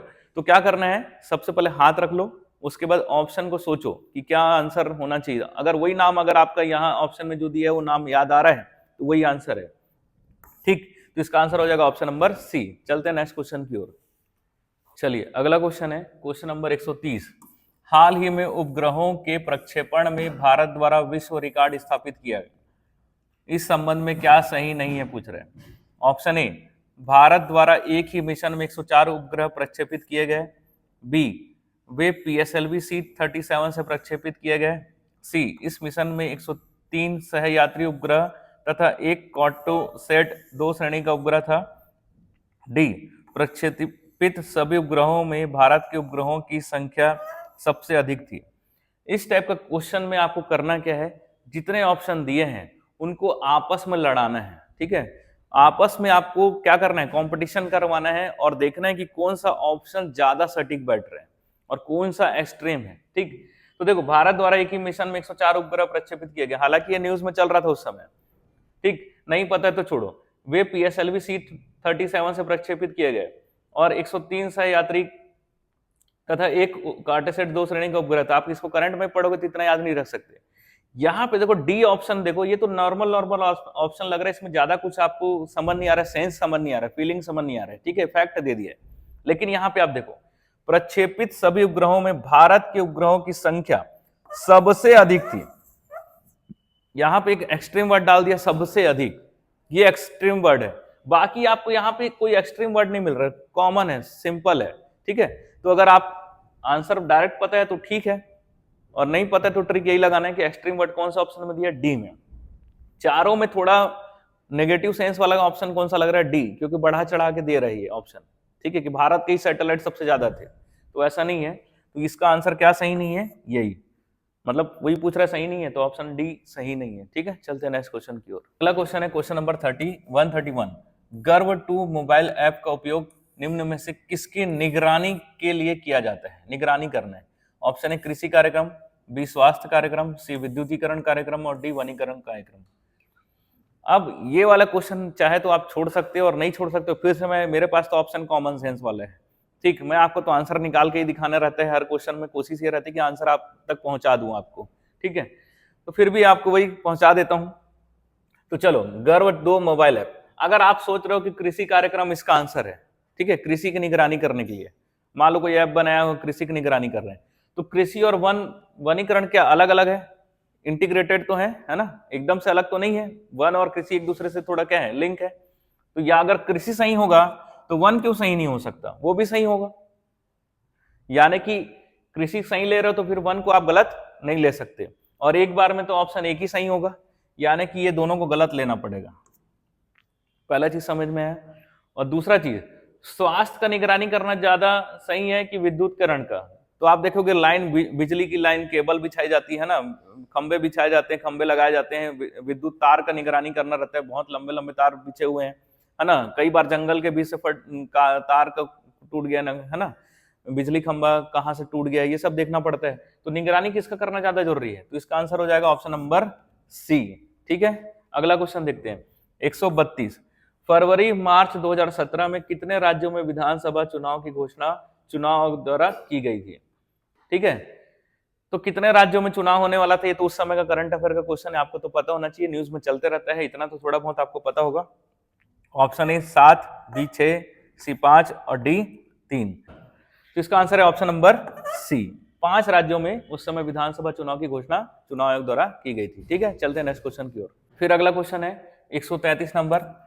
निम्नलिखित में से कौन सा देश राष्ट्रमंडल से कुछ महीने पहले हट गया है, ठीक है। Option A Ghana, B Maldives, C Mauritius और डी उपरोक्त में से कोई नहीं। तो मेरा ट्रिक, आपको अगर पता है आंसर तो डायरेक्ट आंसर लगा दो, और जिन लोगों को नहीं पता है जीरो नॉलेज वाले बैठे रहो, ठीक। तो जीरो नॉलेज वाले क्या करना है, सबसे पहले इसको हटा दो, ऑप्शन डी आप हटा दिए, अब बचा क्या, ए, बी और सी। तो देखो ये घाना और इधर मालदीव और मॉरिशस, दो में सामने सामने कॉमन दिख रहा है, आपको कंफ्यूज करने के लिए 2 बार ये वाला सेंटेंस दिया गया, शब्द दिया गया। इसका मतलब क्या है, घाना हटा दो, अब बचा बी और सी। अब आप बी या सी में ही मार के आना, वैसे इसका आंसर है ऑप्शन नंबर बी, मालदीव, ठीक है। चलो अगला क्वेश्चन देखते हैं, क्वेश्चन नंबर 134। स्पेस एक्स से कौन संबंधित है, ये कंपनी आप लोग कई बार सुने होंगे, इसका नाम तो आप जान रहे होंगे, अधिकतर लोगों को पता होगा, फिर भी देख लेता हूं option. Mark Zuckerberg, Elon Musk, Satya Nadella और उपयुक्त में से कोई नहीं। तो डी तो नहीं है, इसको हटा दिए, है ना। मार्क जुकरबर्ग ये तो फेसबुक से संबंधित है, इसको भी आप हटा दो। अब बच रहे कौन, एलन मस्क और सत्य नडेला। सत्य नडेला भी दूसरे कंपनी से संबंधित है ना। तो इसका आंसर हो जाएगा option number B, Elon Musk की कंपनी स्पेस एक्स, ठीक है। चलते हैं नेक्स्ट क्वेश्चन की ओर। अगला क्वेश्चन है आईएनएस चेन्नई से क्या संबंधित है। प्रोजेक्ट 15 एक श्रेणी के नाशक है, सतह से सतह की मिसाइल है, सतह से वायु की मिसाइल है, उपर्युक्त सभी। तो याद रखना, उपर्युक्त कोई नहीं वाला नहीं लेते हैं अपन, सभी वाला को नहीं छोड़ना है, सभी वाला हो सकता है, ठीक। और ऐसे क्वेश्चन अगर आएंगे तो जनरली इसका आंसर उपर्युक्त सभी ही होता है, याद रखना, ठीक है। इसका आंसर अधिकतर जो प्रश्न रहता है उसमें आंसर क्या रहता है, ऑप्शन नंबर डी। तो इसका आंसर क्या हो जाएगा, ऑप्शन नंबर डी, सभी इसका सही है, ठीक है। नेक्स्ट टॉपिक है हमारा राज्य की सामान्य जानकारी। इसके लगभग 15 क्वेश्चन हैं, तो 15 क्वेश्चन में से लगभग शुरू कर रहे हैं हम। तो 136वां क्वेश्चन है, निम्नलिखित में से कौन इस राज्य में पंडित रविशंकर शुक्ल सम्मान 2016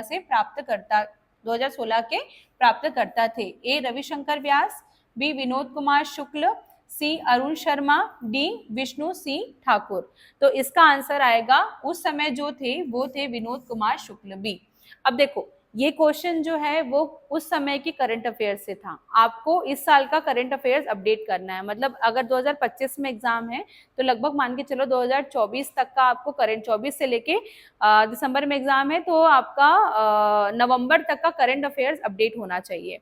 नेक्स्ट क्वेश्चन देखते हैं, निम्नलिखित में से किस व्यक्तित्व के नाम पर इस राज्य में बांगो के स्थान में हसदो नदी पर बने बांध का नामकरण किया गया है?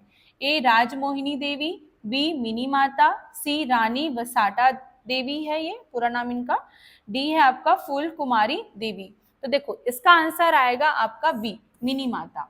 ठीक, तो ये कहाँ पे है? सबसे पहले तो हसदेव बांगो डैम, जिसको मिनी माता परियोजना के नाम से भी जाना जाता है, ये कोरबा जिले में कौन सी नदी में? हसदो या हसदेव नदी में स्थित है। और मिनी माता कौन थी? तो छत्तीसगढ़ की पहली महिला सांसद थी, उनके नाम पर यह बांध का नाम रखा गया है। आइए नेक्स्ट क्वेश्चन देखते हैं।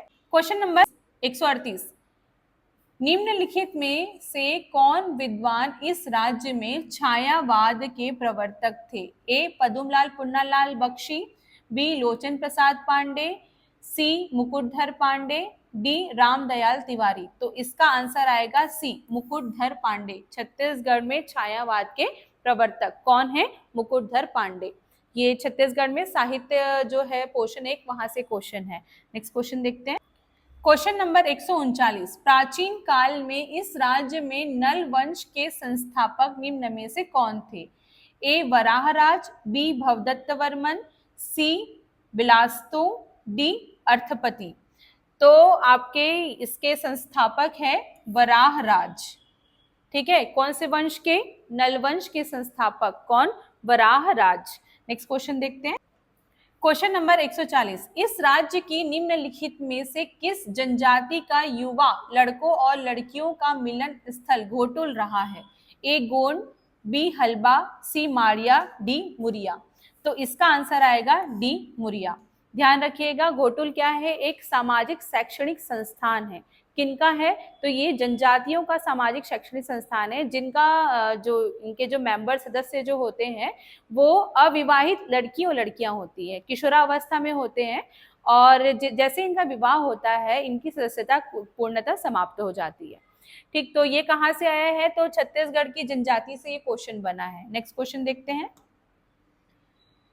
क्वेश्चन नंबर 141, इस राज्य का निम्नलिखित में से कौन सा लोक नाट्य उत्तर प्रदेश की रासलीला से अधिक प्रभावित है?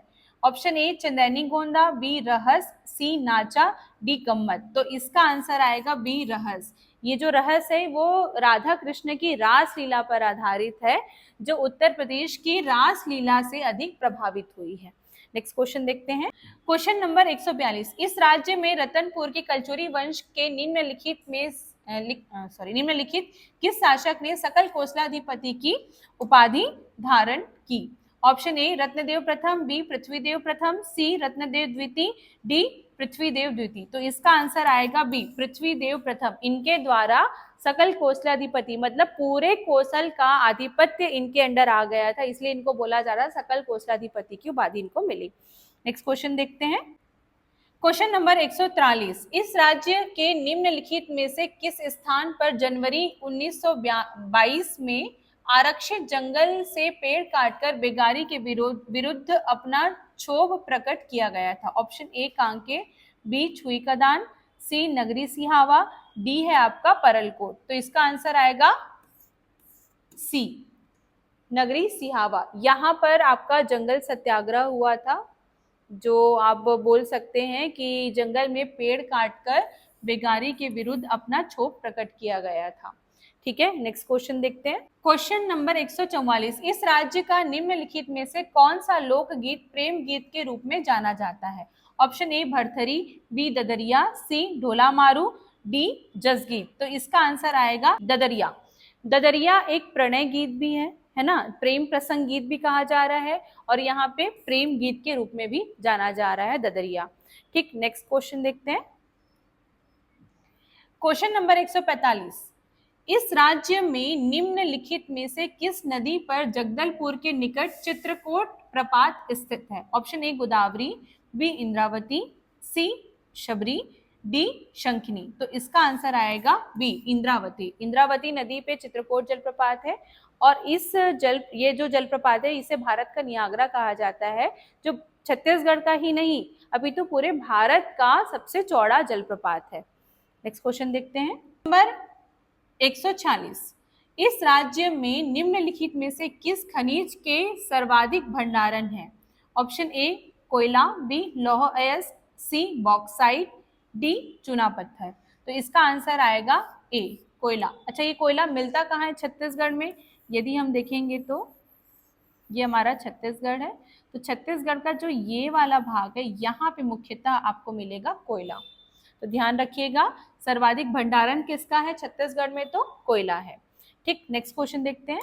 क्वेश्चन नंबर 147, निम्नलिखित में से किस काल में इस राज्य की सामंती रियासतें भारत संघ में सम्मिलित की गई? ऑप्शन ए अगस्त 1947, ऑप्शन बी सितंबर 1947, ऑप्शन सी दिसंबर 1947, ऑप्शन डी जनवरी 1948। ठीक है, तो इसका आंसर आएगा ऑप्शन डी जनवरी 1948। देखो, जो सामंती रियासत के बारे में बात हो रही है, तो छत्तीसगढ़ में टोटल 14 सामंती रियासत थे, जिसमें जो सबसे बड़ा रियासत था वो आपका बस्तर रियासत था और सबसे छोटा रियासत था वो शक्ति रियासत था। तो ये पूरे 14 के 14 रियासतों ने फाइनली कब जनवरी 1948 में भारत संघ के सम्मिलित पत्र में हस्ताक्षर किए थे। नेक्स्ट क्वेश्चन देखते हैं। क्वेश्चन नंबर 148, 2017 में पटना में आयोजित 81वीं राष्ट्रीय सीनियर बैडमिंटन चैंपियनशिप में इस राज्य की निम्नलिखित किस महिला बैडमिंटन खिलाड़ी ने कांस्य पदक जीता? Option A Juhi Dewangan, B Rituparna Das, C Akarshi Kashyap, D Rashmi Sahu. तो इसका आंसर आएगा सी आकर्षि कश्यप। तो देख रहे हैं आप कि छत्तीसगढ़ के खेल से एक क्वेश्चन आया है, तो इस साल का भी आप खेल से देख लीजिएगा कौन कौन प्रमुख खिलाड़ी हैं, तो वहां से लगभग आपका 1-2 क्वेश्चन बनेगा ही बनेगा। नेक्स्ट क्वेश्चन देखते हैं। क्वेश्चन नंबर 149, इस राज्य में बिलासपुर के निकट निम्नलिखित में से कौन सा औद्योगिक विकास केंद्र स्थापित किया गया है? ए सिरगिट्टी, बी बोरई, सी उरला, डी सिलतरा। तो इसका आंसर आएगा ए सिरगिट्टी। देखो, सिरगिट्टी है आपका बिलासपुर में, बोरई है आपका दुर्ग में, उरला ये है आपका रायपुर में, सिलतरा ये भी कहाँ है आपका रायपुर में। ठीक, तो पूछ कहाँ रहा है? बिलासपुर। बिलासपुर में आपका सिरगिट्टी औद्योगिक विकास केंद्र की स्थापना की गई है। नेक्स्ट क्वेश्चन देखते हैं। क्वेश्चन नंबर 150, इस राज्य के ब्रिटिश सुपरिटेंडेंट के रूप में कैप्टन एगेन्यू का महत्वपूर्ण कार्य निम्नलिखित में से कौन सा था? ए परगना पद्धति, बी सती प्रथा का उन्मूलन, सी ठगी का दमन, डी राजधानी परिवर्तन। तो आंसर आएगा डी राजधानी परिवर्तन। तो कैप्टन एगेन्यू ने राजधानी रतनपुर से रायपुर शिफ्ट की। तो पहली बार जो छत्तीसगढ़ की राजधानी रायपुर जो बनी वो किसने बनाया था? कैप्टन एगेन्यू ने बनाया था। तो इस प्रकार जो आपका छत्तीसगढ़ से रिलेटेड जो सामान्य जानकारी थी, जिसमें 15 क्वेश्चन लगभग आए थे, वो आपका कंप्लीट हुआ। तो बने रहिए हमारे YouTube चैनल केसे कांकेर के साथ, और यदि हमारा वीडियो पसंद आए तो लाइक कीजिए, सब्सक्राइब कीजिए और शेयर कीजिए। Thank you.